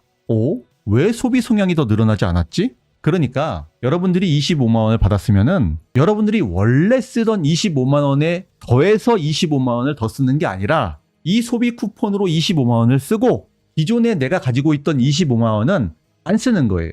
안 쓰고 은행에 짱 박아 놓습니다. 물론 은행에 짱 박아 놓는다고 해가지고 그 돈이 안 쓰이는 게 아니에요, 여러분. 여러분들이 은행에 예금하는 돈은요, 여러분들이 은행에 돈을 빌려주는 겁니다. 은행은 그걸 가지고 장사를 하죠. 대출 장사를 하죠. 예대마진이라고 합니다. 여러분에게 1%의 이자를 주고 대출해 줄 때는 3%의 이자를 받아요. 그러면은 대출에서 3% 먹고 그 중에서 1% 여러분들에게 이자로 주고 그 차액인 2%를 먹는 거예요. 예금과 대출의 마진을 먹는 겁니다. 그게 은행업이 하는 일이에요. 여러분들은 그 재원을 은행에 주고 있는 거예요. 그래서 여러분이 은행에 꽂아놓은 돈도 시중에 풀린 돈이에요. 이해되시죠? 여튼 평균 소비 성향이 오히려 하락했어요.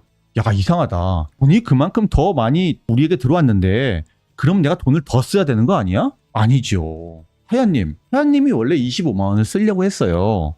근데 소비 쿠폰으로 25만 원을 줬네? 그럼 그 소비 쿠폰 25만 원 쓰고 내가 원래 썼어야 될 현금 25만 원을 안 쓰는 거예요. 그러니까 재난지원금 뿌린다고 해가지고 소비가 촉진되는 게 아니라는 거죠. 굳이 뭐 호텔 경제학 이야기하지 않아도 상식으로 그렇죠. 별사탕님 25만 원 받으면은 거기에다가 원래 쓰던 25만 원 더 씁니까? 그렇지가 않다는 거예요. 긴급 재난지원금으로 처분 가능한 소득은 늘었어요. 근데 그만큼 다 소비 안 하는 거예요. 별사탕님, 중딩 딸이 엄마도 꼭 받으라고. 그렇죠. 그러니까 재난지원금 수령률이 99.1%가 나오는 거예요. 그런데 25만 원보다 더 준다는 말에 분노하네요. 아유, 따님 너무 훌륭하네요. 따님이 참 벌써부터 경제관념을 다 알고 계시고 돈 준다는 거에 분노하는 따님이십니다. 아주 훌륭합니다. 자, 여튼 재난지원금 뿌린다고 소비 쿠폰 뿌린다고 해가지고 소비가 그만큼 촉진되는 건 아니다 라는 말씀을 드리는 겁니다. 여러분들 25만 원 더 써요? 25만 원 이재명이 주면은 거기에 25만 원 더 써가지고 50만 원 펑펑 씁니까? 그렇지 않다는 거죠. 아끼고 절약한다는 거예요. 우리 국민들이 얼마나 절약 정신이 강합니까? 그러니까 이게 소비 촉진 효과가 있는 게 아닙니다. 다만 여러분들이 가지고 있는 돈은 은행에 짱 박아서 통화량으로 존재하고 소비 쿠폰으로 들어오는 돈이 그만큼 시중 통화량으로 늘어난다. 그렇다고 보시면 되는 겁니다. 한국은행 본원 통화량을 보겠습니다. 자, 엄청나게 증가하는 요때 보이시죠? 이때가 언제입니까? 바로 문재인 때죠. 국가부채가 400조 늘어났던 문재인 때 본원 통화가 폭증하는 거를 볼 수 있죠. 그러면 어떻게 될까요? 이 통화량이 늘어나면은 물가가 오르고 자산의 가격이 오르겠죠. 정확합니다. 자, 서울 아파트 가격 지수를 보면은 요 시기가 바로 요 시기입니다. 똑같죠? 자산의 가격, 물건의 가격은 통화량에 비례한다고 했죠. 그게 화폐 이론입니다. 화폐 수량 이론이에요. 화폐량과 물가는 비례한다는 겁니다. 화폐량이 늘어나면 실물 자산의 가격은 오른다라는 겁니다. 그래서 지금 이재명이 이번 가을에 30조를 뿌린다는 거예요. 국채를 발행해가지고 30조를 뿌린다. 아, 이게 끝이 아니겠구나. 내년 지방선거 앞두고 돈을 또 뿌리겠구나 생각을 하실 수 있겠고, 그 다음 해에 총선 전에 아, 돈을 또 뿌리겠구나 라는 생각을 여러분들이 하시고 대비를 하셔야 된다라는 것이죠. 자, 그래서 여러분에게 주는 소비 쿠폰 15만 원에서 50만 원까지 준다는 소비 쿠폰에 대해서 한번 살펴봤고, 이 소비 쿠폰이 가져오는 효과는 뭐냐? 결국 시중 통화량의 증가다라는 말씀을 드리고, 여러분이 이 통화량 증가에 대비하셔야 된다라는 말씀을 드렸습니다. 자, 이제 여러분에게 이재명의 빚 탕감 정책에 대해서 이야기를 해보도록 하겠습니다. 자, 113만 명 빚을 16조 원을 탕감해 준대요. 5천만 원 이하로 7년 동안 빚을 못 갚은 113만 명 빚을 100% 탕감받는다. 자, 여러분은 이 빚 탕감 정책에 대해서 어떻게 생각을 하십니까? 자, 빚 탕감 정책 필요하다. 1번. 빚 탕감 정책은 안 된다. 2번. 참고로 제가 여러분들에게 미국 좌파의 생각을 보여드리겠습니다. 미국 진보 세력 2020년 기사입니다. 조 바이든에게 대출 5,600만 원씩 탕감하라. 학자금 대출. 진보 세력 좌파죠. 행정명령으로 즉시 실행하라. 큰나무님 좋습니다. 1번. 1번 일리 있어요. 그래서 2번이 절대 선은 아니다. 그 얘기를 제가 드리려고 질문한 거예요. 큰나무님 1번 했잖아요. 탕감 정책 필요하다. 자, 미국 한번 볼게요. 좌파 세력이 조 바이든 대통령에게 행정명령을 통해 1인당 5,600만 원의 학자금 대출을 탕감하라고 압박하고 있다. 바이든 대통령 만들기에 성공한 좌파 세력이 지분 확보에 나선 것이다. 우리나라하고 아주 비슷하죠. 좌파 세력이 이재명이 됐으니까 자기 목소리 내면서 이제 지분을 주장하기 시작할 겁니다. 자, 여튼 이제 미국 얘기를 좀 해봤고, 큰나무님 봅시다. 필요한데 정책을 잘 써야죠. 아, 예, 아주 큰나무님이 엄청 해안이 있으신 분이에요. 제가 1번, 2번으로 좀 기계적으로 물어봤는데 사실은 1번하고 2번을 잘 믹스를 해야죠. 오늘 기사네요. 갚은 내가 바보냐. 5천만 원 빚 탕감에 터진 민심역풍. 113만 명 대상 16조 탕감에 성실 납부자 분노 확산. 큰나무님, 정부가 개인이 잘 갚아나가게 해야죠. 맞습니다. 이현희님, 무조건 탕감 안 됨. 그렇죠. 별사탕님, 빚을 갚아주지 말고 빚을 갚게 방법을 만들어줘라. 아, 정확합니다. 다니엘 파파님, 패자부활전 필요하죠. 악용이 문제죠. 아, 정확합니다. 종합적으로 제가 여러분들에게 말씀을 드리겠습니다. 어쨌든 그냥 탕감은 안 된다. 열심히 빚 갚은 사람이 바보 되는 거라고 말이 많죠. 이 문제입니다. 제가 자유진영 우파에 얘기하고 싶은 아젠다는 이 빚 탕감 문제예요. 이거를 적극적으로 어젠다 세팅을 해서 국민들에게 알려나가야 됩니다. 특히 청년들은 이 빚 탕감의 재원이 청년들의 주머니에서 나오는 세금이기 때문에 특히 적극적으로 알려나갈 필요가 있습니다. 제가 왜 이 말씀을 드리냐면요. 여러분, 빚 탕감 정책이라고 하는 게 윤석열 정부 때 있었을까요? 없었을까요? 윤석열 정부가 채무 탕감 정책을 했을까요? 안 했을까요? 지연님, 있었다고 본 것 같아요. 별사탕님, 있었나 봐요. 뉘앙스가. 이게 참 생각해보면 후일담이니까 이야기하는 거지만 아쉬움이 너무 많아요. 제가 당시의 이미지를 가져왔습니다. 윤석열 정부의 빚 탕감, 알바비, 결혼자금, 등록금, 몰빵, 윤 정부의 채무 조정은 오해가 많고 아쉬움이 너무 많아요. 왜냐하면 역대 모든 정부가 채무 조정을 하지 않은 정부는 없었어요, 여러분.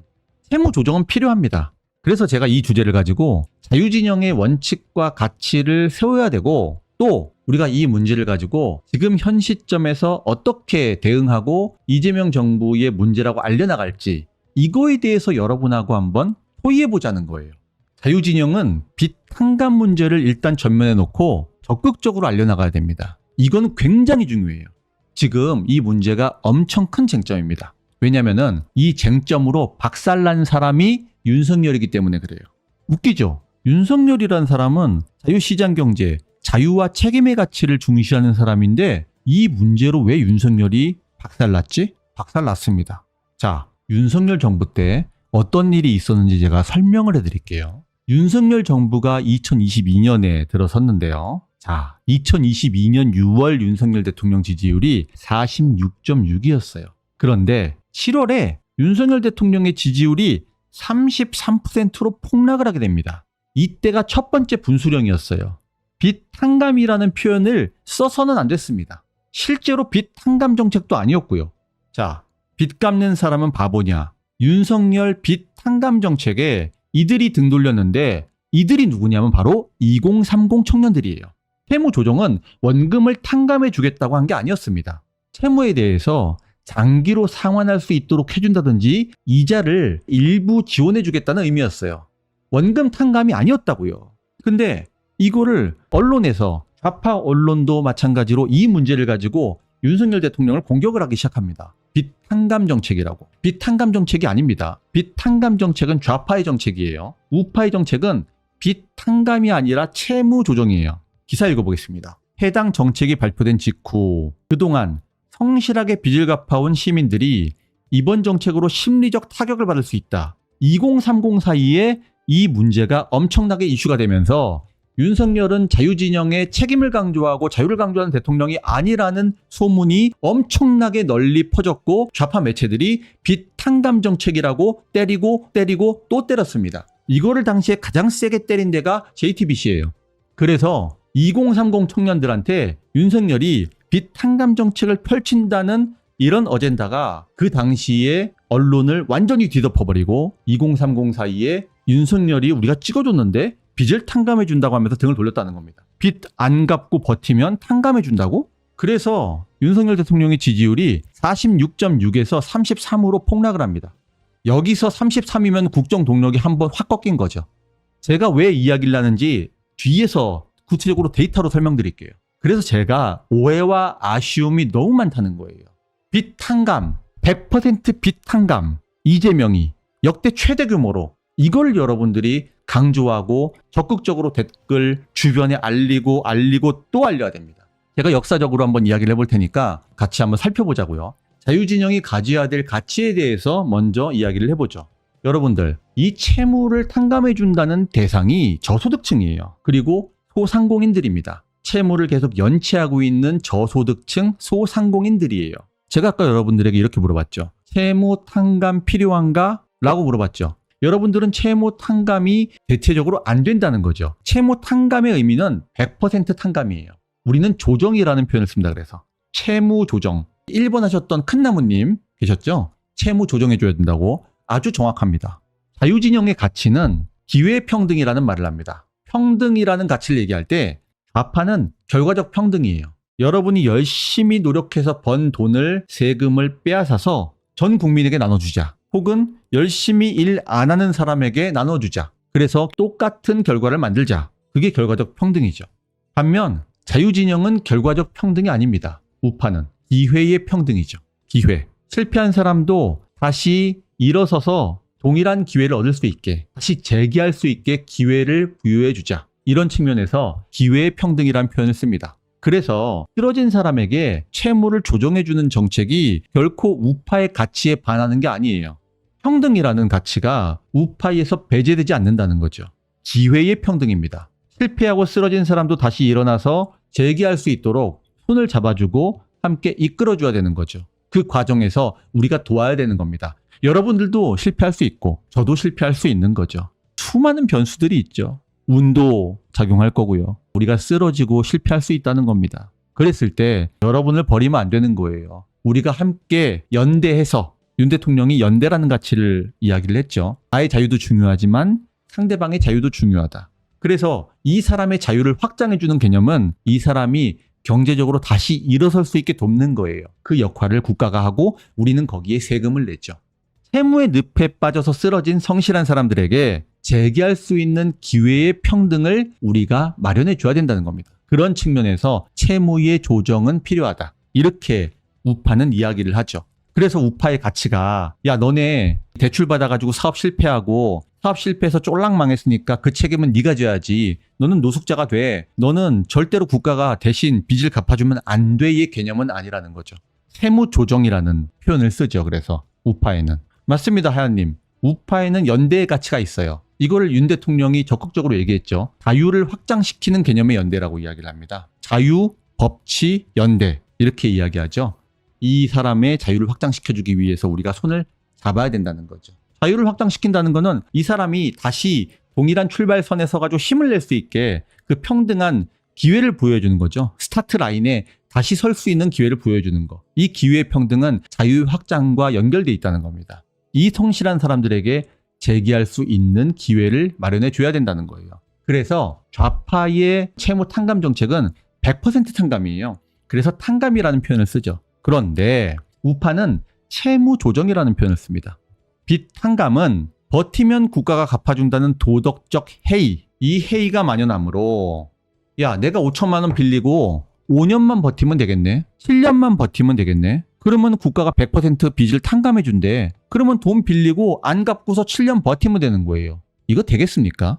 DUS님 2만원 슈퍼챗 후원 감사합니다. 국민 세금으로 저렇게 무차별을 뿌리면 세금 낸 사람들을 2번 죽이는 거임. 그렇죠. 1번 저들의 빚을 갚아주기 위해 열심히 일한 게 되어서 공정성을 망가뜨리고 근로의욕을 꺾어버림. 맞습니다. 여러분들이 이분들의 빚을 갚아주는 거죠. 2번 저렇게 뿌린 돈은 화폐 가치를 하락시키고 물가를 올릴 것이므로 열심히 일해서 통장에 모은 성실한 국민들의 현금 자산을 휴지로 만듦. 맞습니다. 세금이라고 하지만 결국 추경, 국채 발행하면서 통화를 늘릴 것이므로 맞습니다. 누군 빚낼 줄 모르고 무모할 줄 몰라서 못하는 줄 아나 라고 말씀해 주셨네요. 네, 좋은 말씀 감사합니다. 그래서 이 우파의 채무 조정 정책은 탕감이라는 표현을 안 씁니다. 조정이라는 표현을 쓰죠. 나는 왜 이 윤석열 정부에서 이 채무 조정 정책을 이야기를 할 때 빚 탕감이라는 프레임에 말려들었는지 모르겠어요. 그래서 언론이 중요하고 여론이라는 게 중요한 겁니다. 좌파는 탕감입니다. 제가 말씀드리지만 좌파는 탕감이고 우파는 조정이에요. 자, 채무 조정은 원금을 갚아주라는 개념이 아니에요. 자, 만기를 유예해주자. 단 원금 갚아. 만기 유예 맞죠? 단기 상환으로 변경해주자. 원금 갚어. 이자 감면. 주택담보대출 받아가지고 이자 내시는 분들, 여러분들이 종합소득세 내실 때 그거 공제받으시는 비율이 높잖아요. 그런 방식으로 이자를 공제받고 이자 감면. 이자가 과도하다라고 할 때 예를 들어서 사채를 쓰고 있다. 그럼 그거를 국가에서 은행의 채무로 변경할 수 있게 도와준다든지 이런 부분들 이자 감면에 해당하는 거죠. 상환 시 우대 조치. 빚을 적극적으로 갚아 나가는 분들한테 채무를 일부 조정해 준다. 이거는 납득이 되죠. 돈을 빌렸는데 이분이 열심히 일을 해가지고 빚을 갚아 나가. 상환을 일시에 할 경우에 내가 5천만 원을 빌렸는데 5천만 원을 일시에 다 갚아버려. 열심히 노력해서. 자, 그러면은 일부 채무를 조정해 주자. 이런 우대 조치. 이런 방식으로 채무 상환을 하는 이들에게 혜택을 줘야죠. 채무를 탕감하는 게 아니라 빚을 갚는 사람한테 이 사람이 재기할 수 있게 혜택을 주는 방향이 돼야죠. 그래서 채무 조정이라는 표현을 씁니다. 근데 좌파는 어떻죠? 좌파는 그냥 탕감이에요. 자, 문재인 정부 때 탕감 정책 보겠습니다. 장기 연체 159만 명, 빚의 굴레 벗겨준다. 문재인표 빚 탕감 정책. 문재인 정부 장기 소액 연체자 159만 명 채권 탕감. 좌파는요, 빚 탕감입니다. 100% 빚을 없애준다는 거예요. 어떤 돈으로? 여러분의 세금으로. 여러분이 빚을 대신 갚아주는 거랑 똑같은 겁니다. 오늘 기사죠. 하루 16시간씩 일에 다 갚았는데 113만 명 빚을 탕감해 준다고? 갚은 사람만 호구가 되는 거죠. 쓰리 잡혀서 빚 갚은 나만 호구. 113만 명 빚 탕감 논란. 지금 국민의힘과 정치권에서 적극적으로 할 일은 요 빚 탕감 정책 가지고 물고 늘어져가지고 공격하는 거예요. 자유진영 우파 분들도 그 다음에 장외에서 집회하시는 우리 여러분들도 똑같은 목소리로 이 빚 탕감 정책 가지고 적극적으로 얘기하면은 요게 쟁점이 되기 때문에 레거시 미디어라든지 언론에 아마 많이 조명이 될 겁니다. 우파는 채무 조정이에요. 좌파는 탕감입니다. 이재명은 역대 최대 규모로 빚을 탕감해 주겠다고 하는 거예요. 문재인 정부 때 장기 소액연체자 159만 명을 빚을 탕감해 준다고 했는데 실제로 62만 명이 혜택을 받았습니다. 그래서 이재명 정부 때 가장 많은 빚 탕감이 이루어질 걸로 시장에서는 전망을 하고 있어요. 요거 가지고 적극적으로 자유와 책임의 원칙에 어긋난다는 거, 이 부분을 가지고 특히 젊은 사람들은 여러분들의 돈과 주머니에서 이 빚이 갚아 나가지는 거다라고 생각을 하시고 적극적으로 알려나가시고 문제제기를 하셔야 되겠습니다. 이명박 전 대통령이 대통령 선거에 나왔을 때 유세에서 했던 말을 제가 가지고 왔습니다. 이명박 전 대통령이 이렇게 얘기했습니다. 도덕적 해이를 예방하고 성실하게 빚을 갚는 사람이 바보가 되지 않도록 어떠한 경우에도 원금 탕감은 없다. 일하면서 빚을 갚을 수 있도록 도와주는 것이 필요하다. 이명박 대통령이 얘기한 게 정확히 자유진영 우파가 가져야 될 가치인 거죠. 빚을 갚을 수 있게 국가는 도와줘야 된다는 거예요. 채무 조정을 통해서 혜택을 줌으로써 채무 상환을 할 수 있게 도와주고 채무 상환에 나서도록 해야 된다는 거죠. 국가가 갚아주는 거는 아닌 것입니다. 어떠한 경우에도 원금 탕감은 없다. 이게 정확히 옳은 말이죠. 자, 그런데도 불구하고 이명박 대통령은요, 원금 일부를 채무 조정하는 정책을 했습니다. 어떠한 경우에도 원금 탕감은 없다라는 원칙을 세우고 구체적으로 정책을 실행함에 있어서는 이명박 정부 같은 경우에도 30% 정도의 채무 조정률을 보였어요. 최대 30% 정도 채무 조정을 해줬다라는 거죠. 그래서 인센티브를 줘야 채무를 갚을 유인도 있고 국가가 도와줄 때 재기할 수 있는 시간이 더 빨라지고 재기가 더 쉬워져가지고 또 많은 사람들이 일어서서 다시 새 출발을 할 수 있게 된다는 것이죠. 예를 들어 이런 거죠. 이명박 2007년입니다. 소액 고리사채, 고이율로 사채를 빌렸어요. 이거를 은행 대출로 전환시켜주겠다. 이거는 고리사채, 이자를 엄청나게 많이 내던 사채를 빌리던 사람이 은행 대출로 전환되니까 이자 부담이 크게 줄어들겠죠. 이게 바로 빚을 갚을 수 있게 국가가 도와주는 정책인 거죠. 그 다음에 신용불량자를 사면해준다. 여러분은 신용불량자 리스트에 오르게 되면은 신용 점수가 올라가는 것도 어렵고 카드를 만들 수도 없고 통신사를 개통하기도 어렵고 여러분들이 경제생활을 하기가 어렵죠. 그래서 신용불량자로 등재된 사람들에게 신용대사면을 추진했습니다. 이건 뭐냐? 부채를 탕감해 주는 것이 아니라 빚을 갚아 나가고 신용불량자에서 신용불량자가 아니게, 그래서 원활하게 경제생활을 할 수 있도록 도와주는 그런 정책. 예를 들어 이런 거죠. 신용점수가 낮은 사람에게 신용점수를 올려준다든지, 그걸 우리가 이제 신용불량자 대사면이라고 이야기를 하는 거죠. 신용점수가 낮은 사람한테 신용점수가 좀 높아질 수 있게 도와주는 거죠. 근데 이 정책이라는 게 참 어려운 게 뭐냐면은 신용불량자를 또 대출을 받을 수 있게 대사면을 해줘가지고 신용불량자의 낮은 신용점수를 올려준다? 근데 이것도요, 여러분, 쉽지만은 않아요. 그러니까 단순히 신용점수 올려준다고 해가지고 미친 영향이 없냐? 그렇지 않아요. 성실한 채무 상환자가 피해를 보게 되는 경우가 생긴다는 거예요. 자, 신용점수가 낮은 사람을 올려주는 경우를 한번 생각을 해봅시다. 자, 심플하게 신용점수가 낮아서 500점 이하예요. 그래서 대출이 안 됐다고 해봅시다. 근데 여기서 신용불량자를 사면해주는 신용점수를 올려주는 정책을 취해가지고 기존 연체 이력이 있던 사람이 신용불량자에서 신용점수가 올라가요. 그러면은 이 정책이 취해지면은 카드사 같은 경우에 어떻게 하냐면은, 야, 신용점수가 낮은 사람을 100점씩 올렸다고 생각을 해볼게요. 그러면은 이 정책을 알기 때문에 이 사람에게 돈을 또 빌려주면은 연체할 게 분명하다는 거예요. 신용점수 500점인 사람한테 100점을 올려줘요. 그래서 신용점수가 이 사람이 600점이 됐다고 해봅시다. 그러면은 신용점수 500점을 대출을 거절했는데 이 500점의 베이스라인을 600점을 올려버립니다. 100점을 올려줬다는 걸 아니까. 그러니까 신용불량자들은 또 연체를 할 거라는 거지. 이 사람을 600점을 올려줘? 그러면은 연체를 안 하고 기존에 600점에 있던 사람이 피해를 본다는 거죠. 그렇잖아요. 기존에 600점에 있던 사람은 돈을 빌릴 수 있었거든. 근데 국가가 신용불량자 대사면 정책을 해가지고 이 신용점수가 낮은 사람들을 신용점수를 100점씩 올려줘요. 그래서 500점 라인에 있는 사람이 600점 올라갔어. 그러면 600점에 있던 사람이 피해를 본다는 거예요. 대출을 못 받아요. 연체 안 하려고 성실히 채무를 갚고 했던 사람, 이 사람이 600점인데 정부에서 500점인 사람을 600점으로 올려줘 버려. 그래서 카드사에서 600점을 대출을 안 해줘 버려. 그러면 600점 있던 사람이 피해를 보는 거예요. 열심히 채무를 갚아나간 이력, 이게 반영된 게 신용점수 아닙니까? 근데 정부에서 신용불량자 대사면한다고 해가지고 전반적으로 신용점수 낮은 사람들을 일률적으로 싹 올려버려. 그러면 기존에 있던 사람이 피해를 받아가지고 대출을 못 받는다는 거예요. 정부에서 이런 식으로 하면 성실하게 채무를 갚거나 그 점수대에 있어가지고 대출을 받을 수 있었던 사람이 대출을 못 받는 피해를 입는 거예요. 그래서 성실한 채무 상환자들이 피해를 입는 경우가 생긴다는 겁니다. 신용 대사면 정책도 굉장히 경제에 미치는 영향이 크다는 겁니다. 그래서 채무 조정이라는 게 그 당시의 경제 상황도 굉장히 중요하겠고요. 또 엄격하게 심사를 해야 되고 반드시 이 사람이 다시 재기를 할 수 있는 자활성, 이런 부분들이 함께 고려가 되는 거예요. 자, 그래서 신용불량자 대사면이라고 하더라도 반드시 이게 좋은 것만은 아니다라는 거, 영향이 없진 않다는 거예요. 여러분들이 피해를 볼 수 있다는 겁니다.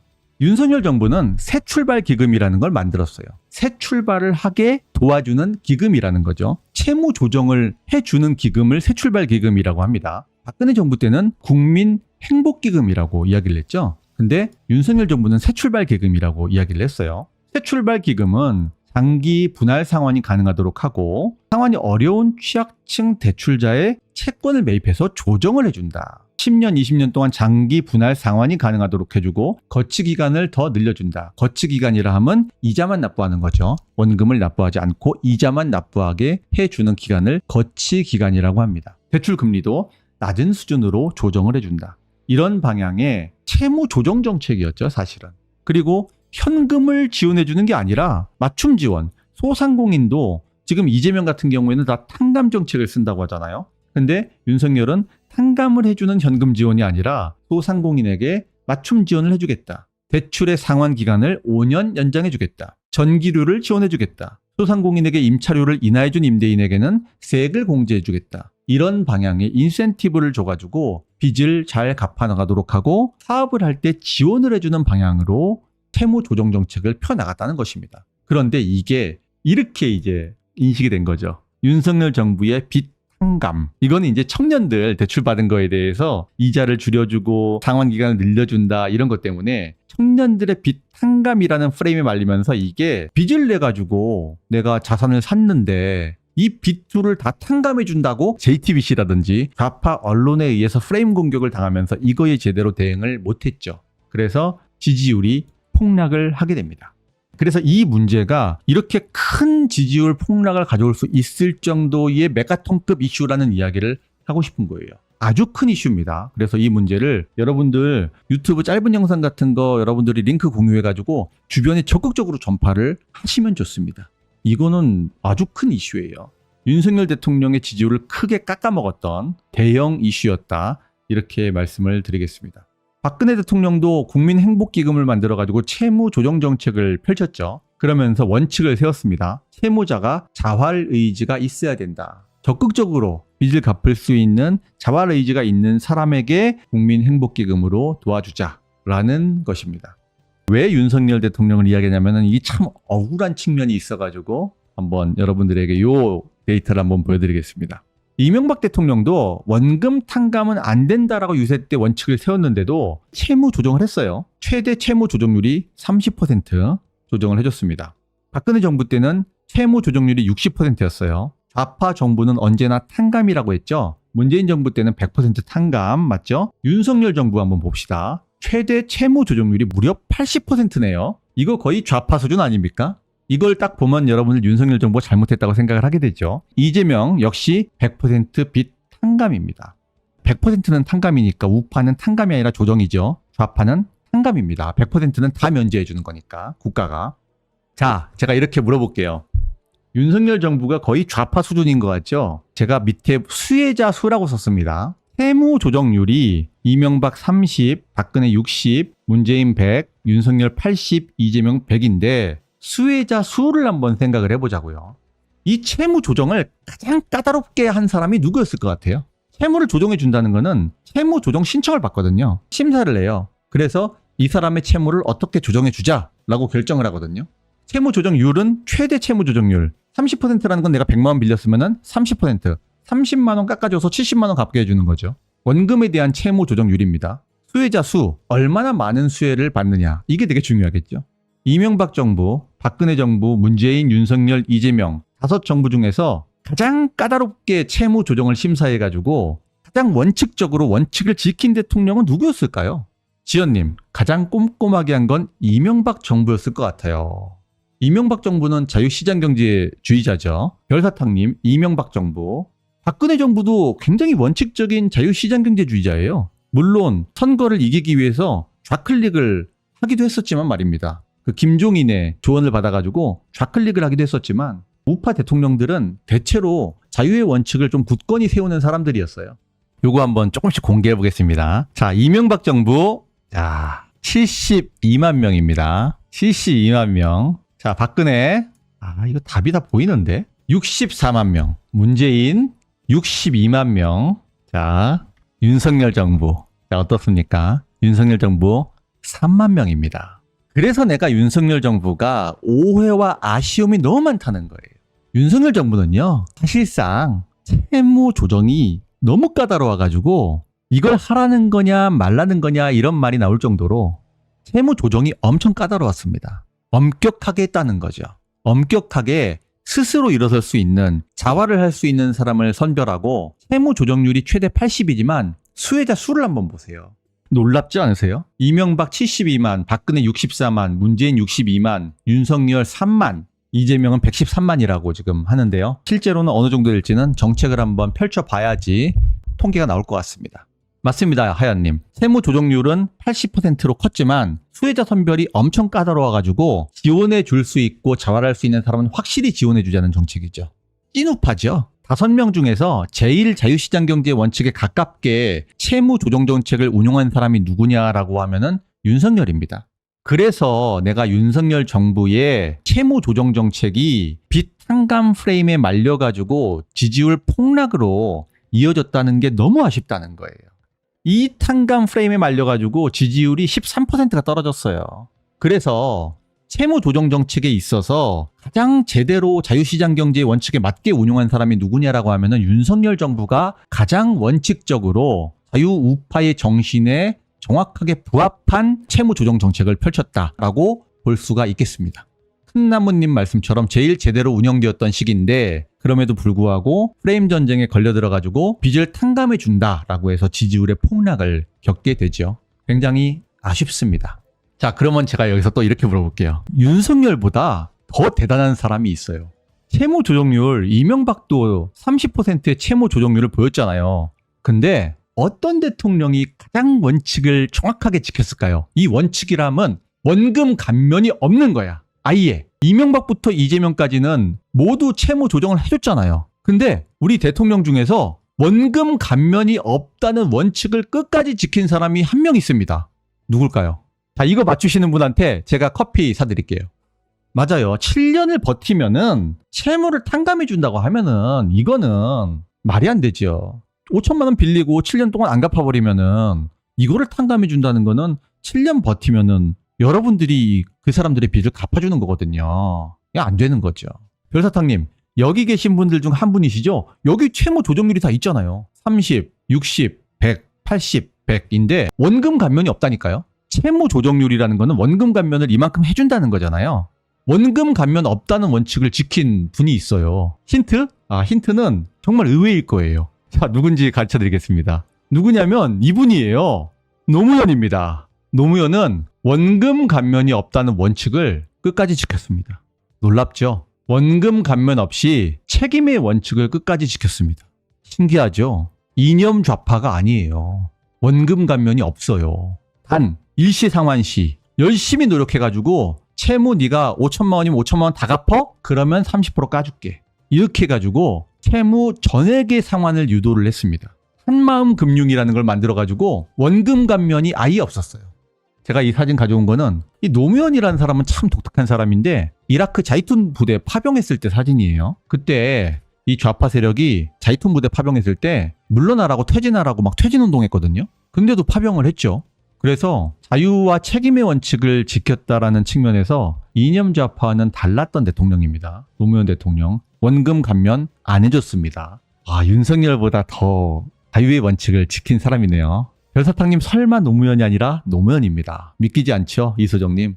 노무현이 믿기지 않은 일을 이것만 한 게 아니죠. 자이툰 부대 파병, 이것도 당시 반국가 세력들한테 노무현 퇴진 투쟁 일어날 정도로 이것도 결단을 한 거고요. 이것도 그렇죠. 노무현 한미 FTA 체결. 이거 보세요. 한미 FTA 체결 규탄. 노무현 대통령 하야 촉구. 그러니까 한미 자유무역 협정을 체결하면서 좌파의 반국가 세력들이 노무현 대통령 하야, 물러나라, 퇴진하라고 촉구를 했다는 겁니다. 이렇게 시위를 했어요, 실제로.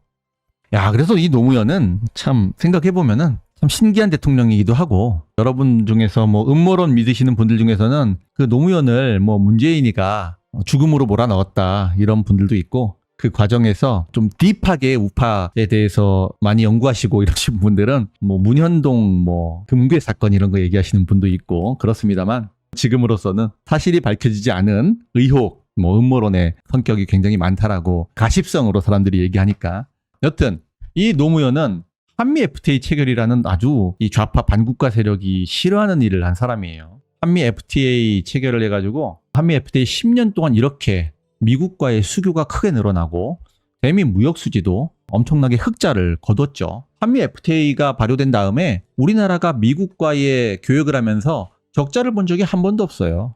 참 잘한 일입니다. 한미 자유무역협정은 칭찬받아야 할 업적 중에 하나다 이렇게 보시면 되겠고 이 자이툰 부대 파병도 마찬가지입니다.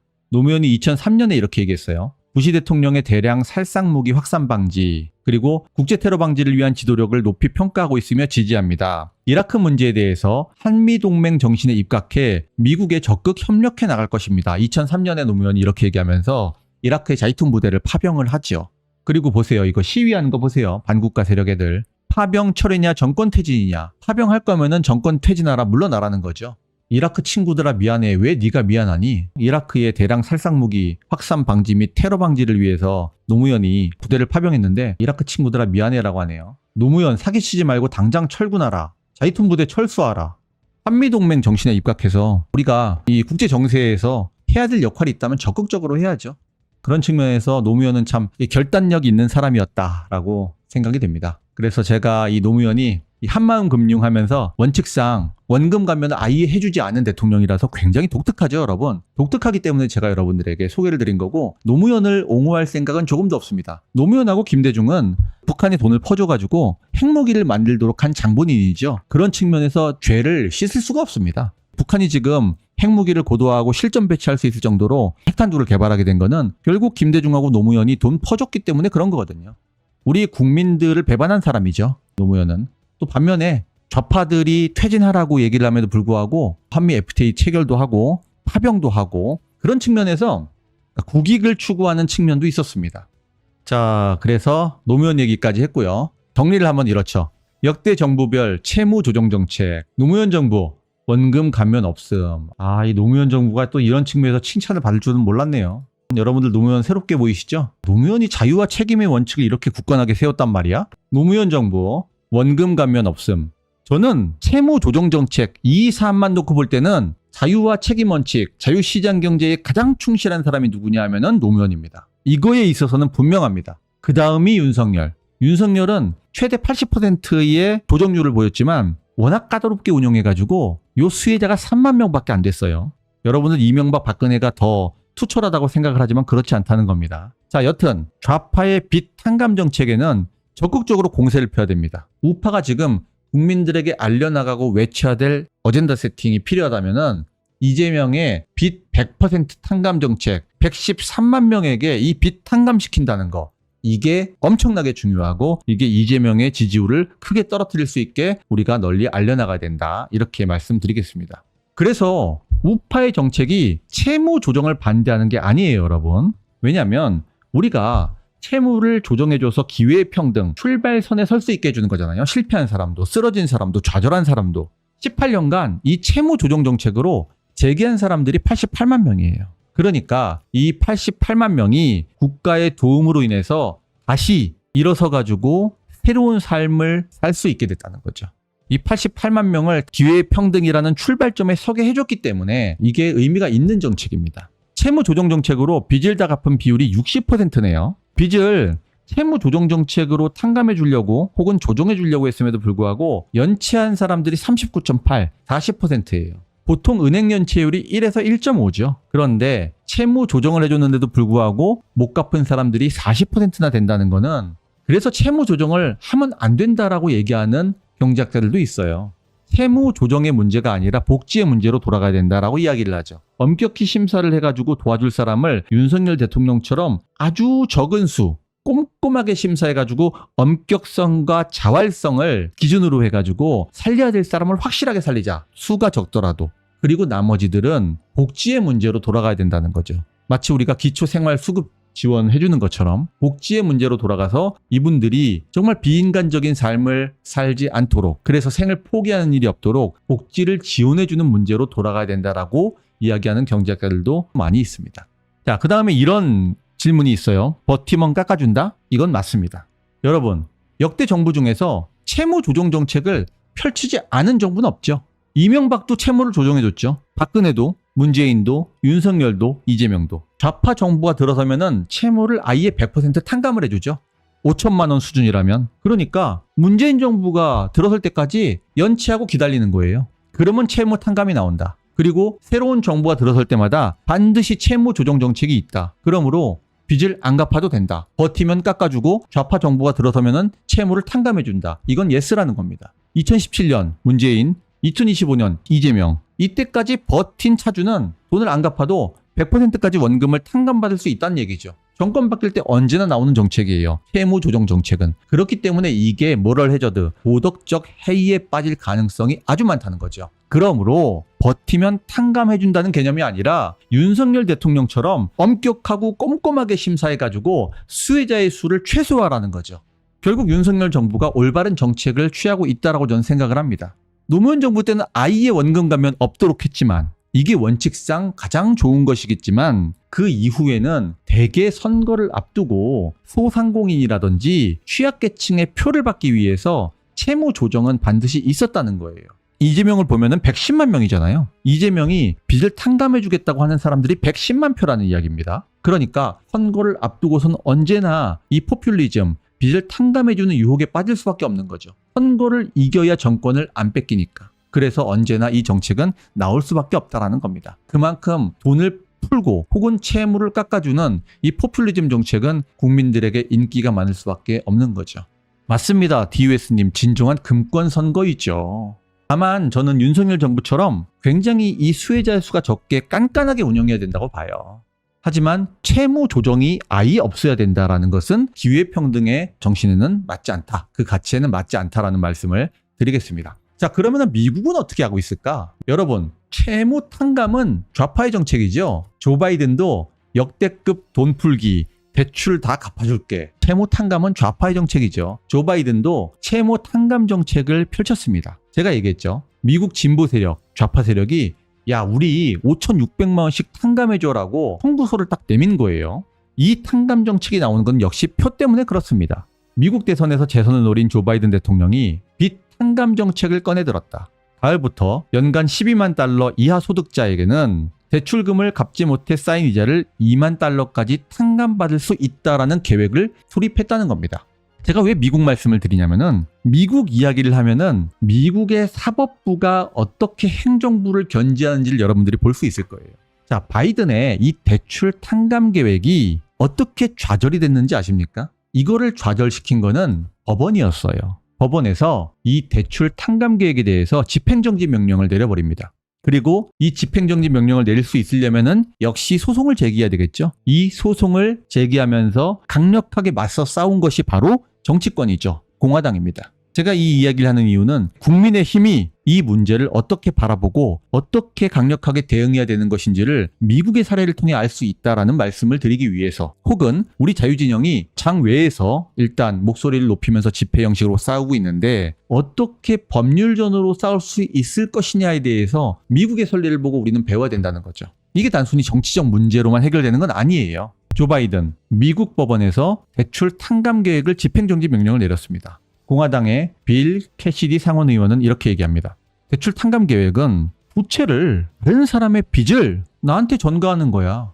부채를 빚을 지지 않은 사람한테 전가해가지고 그 빚을 대신 갚아주라고 하는 거야.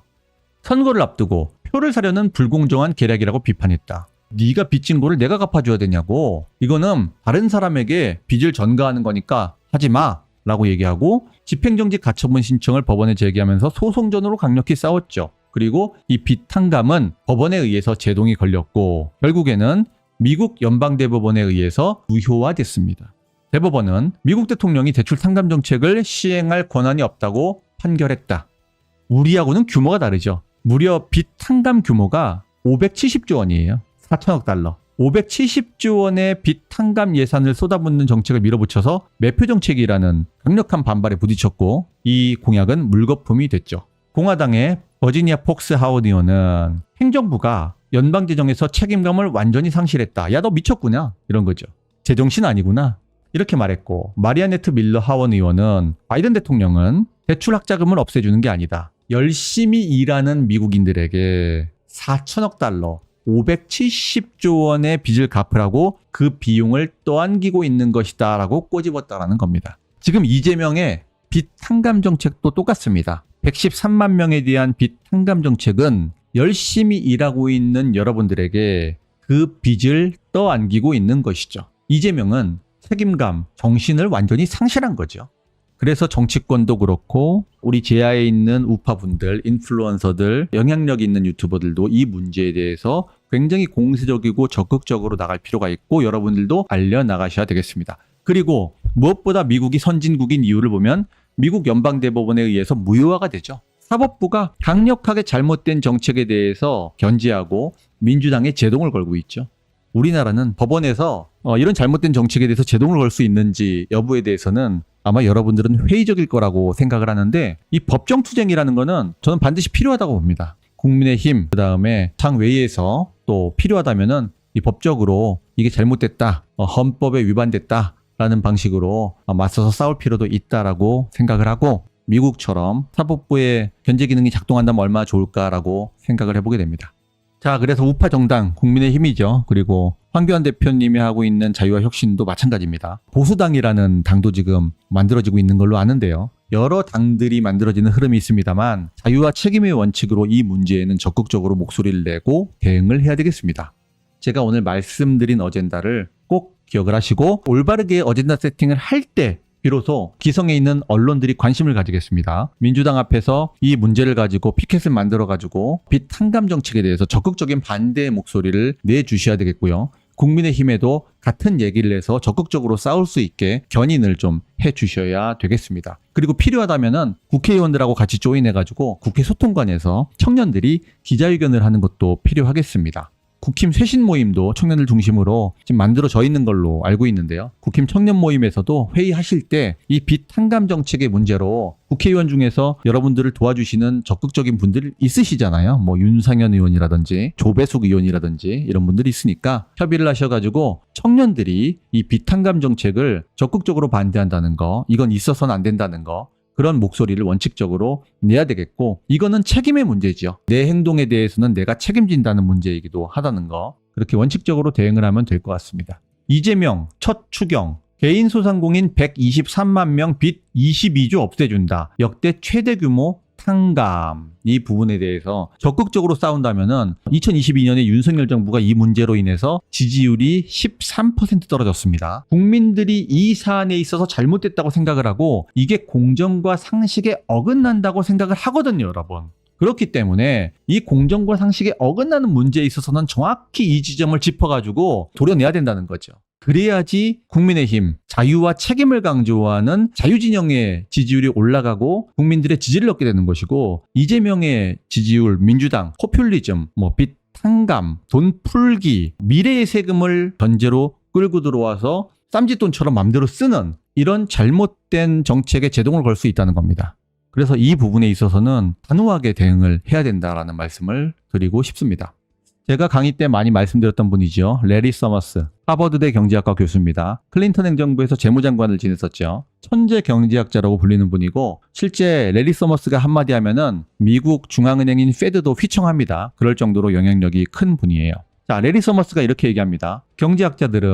이 경제학자들은 서머스를 필두로 한 경제학자들입니다. 대출 탕감이 물가 상승을 자극할 수 있다고 우려했다. 서머스가 한 말 중에서 제가 기사 일부를 따온 거예요. 레리 서머스 전 재무장관은 대출 탕감이라고 하는 것은 비합리적인 과도한 조처이고 인플레이션을 더 악화시키는 결과로 이어질 수 있다라고 말했다. 결국에 빚 탕감은 어디서 합니까? 국가 돈으로 해주는 거예요. 여러분들의 세금으로 빚을 탕감해 주는 겁니다. 그래서 결국 이 대출 탕감도 똑같이 국가의 재원을 이용해가지고 대출을 조정하고 탕감하기 때문에 역시 물가 상승을 자극하고 인플레이션을 악화시킨다라는 지적을 하고 있다는 겁니다. 서머스는. 레리 서머스는 좌파예요. 보시다시피 클린턴 행정부의 재무장관 아니겠습니까? 민주당 사람인 레리 서머스가 대출 탕감은 잘못된 거라고 이야기를 하고 있는 겁니다. 물가 상승, 인플레이션을 자극할 수 있다라고 이야기를 하는 겁니다. 결국 비탕감도 자산 시장에는 통화량의 증가로 이어지기 때문에 그런 겁니다. 국가의 돈, 다시 말하면 여러분들의 세금이 투여되는 거니까요.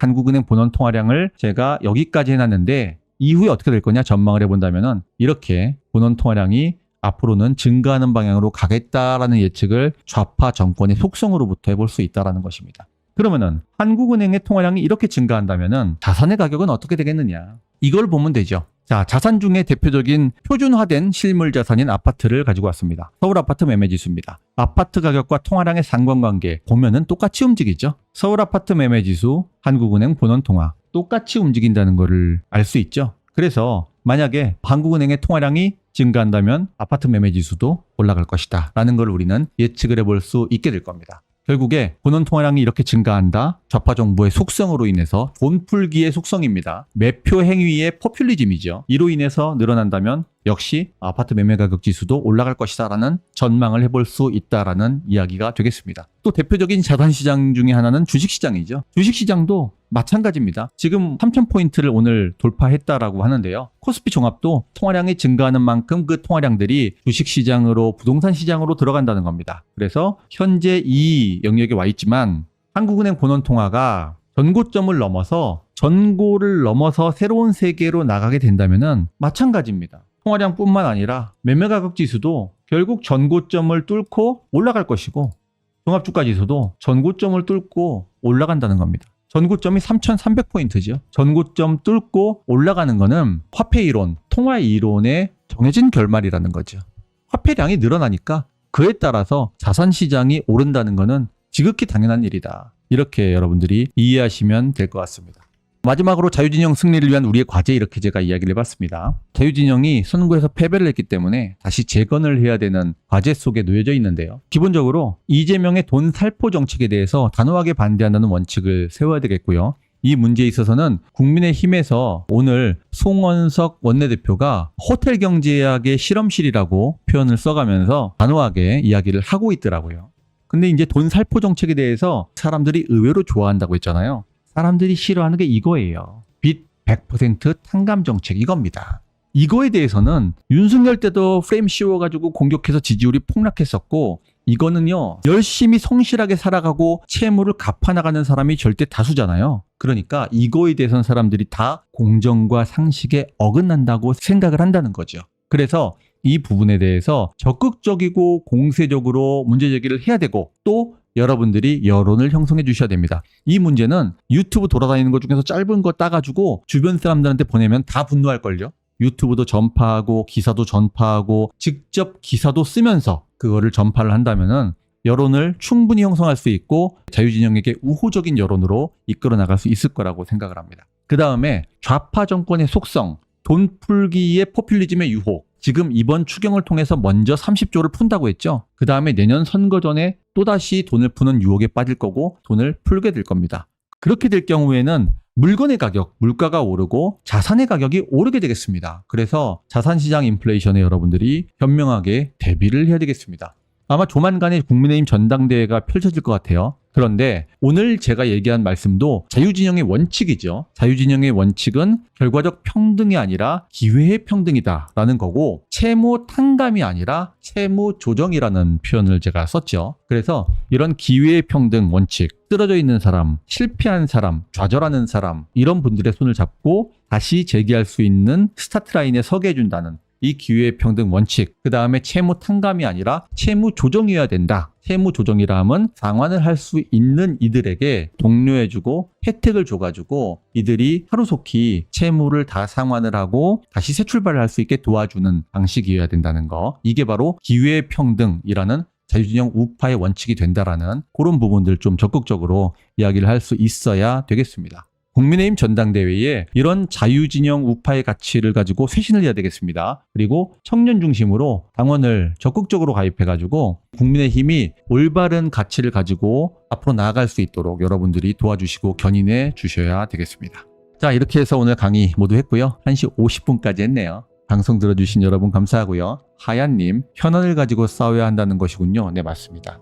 현안을 가지고 정확하게 어젠다를 잡아서 국민들을 설득을 할 때 그때 비로소 우리가 자유진영 우파가 국민들에게 지지를 받을 수 있겠다 생각을 합니다. 지현님 감사합니다. 친구한테 얘기를 바로 해주셨네요. 고맙습니다. 하얀님, 경제는 어렵고 지루해서 싫었는데 직하님 덕분에 더 배울 수 있습니다. 감사합니다. 고맙습니다. 경제는 어려운데 오늘은 정치 얘기하고 같이 하다 보니까 여러분들이 좀 재밌게 들었다면 제가 감사하죠. 장마 기간인데 밖에 다니실 때 각별히 미끄러지지 않게 조심하시고요. 미끄러져가지고 넘어진 기억들이 있다 보니까 여러분들에게도 각별히 다니시면서 미끄러지지 않게 조심하라는 말씀 드리겠습니다. 죄송합니다. 왜 죄송하죠? 박정민님. 죄송할 일이 전혀 없습니다. 우리 함께 하는 것이니까요. 여러분들 중에서 다음 주 월요일에 윤석열 대통령 형사재판 응원 오시는 분들이 있을 거예요. 그러면 응원 오실 때 동문 쪽에서 우리가 왔다 갔다 하니까 그때 뵙고 인사 나눌 수 있으면 좋겠고요. 동문 쪽에서 길거리에서 대통령 응원하시는 분들이 있잖아요. 지난주에는 비가 와가지고 그 경호차 타고 다 같이 이동을 했는데 그 안에서 여러분들 다 보여요. 그리고 여러분들 목소리 한 명 한 명 다 들리고요. 저도 그게 들릴 거라고 생각을 안 했는데 대통령님 힘내세요 이렇게 얘기하는 게 안에서 다 들리더라고요. 그리고 윤 대통령님께서도 여러분들 이렇게 거리에 서 계실 때 차 타고 이동하면서 다 그쪽을 쳐다보고 계세요. 그래서 여러분들 얼굴, 여러분들 목소리, 여러분들 다 기억하시고 있다는 거, 그 말씀 좀 드리겠습니다. 자, 이렇게 해서 오늘 방송 마치도록 하겠습니다. 여러분들 건강하시고요. 다음 방송 시간에 또 더 좋은 주제로 여러분들 찾아뵙도록 하겠습니다. 늦게까지 함께 해주신 여러분 깊이 감사드립니다. 막곡 듣고 방송 마칠게요. 여러분 사랑합니다. 여러분 행복한 밤 되세요. 고맙습니다.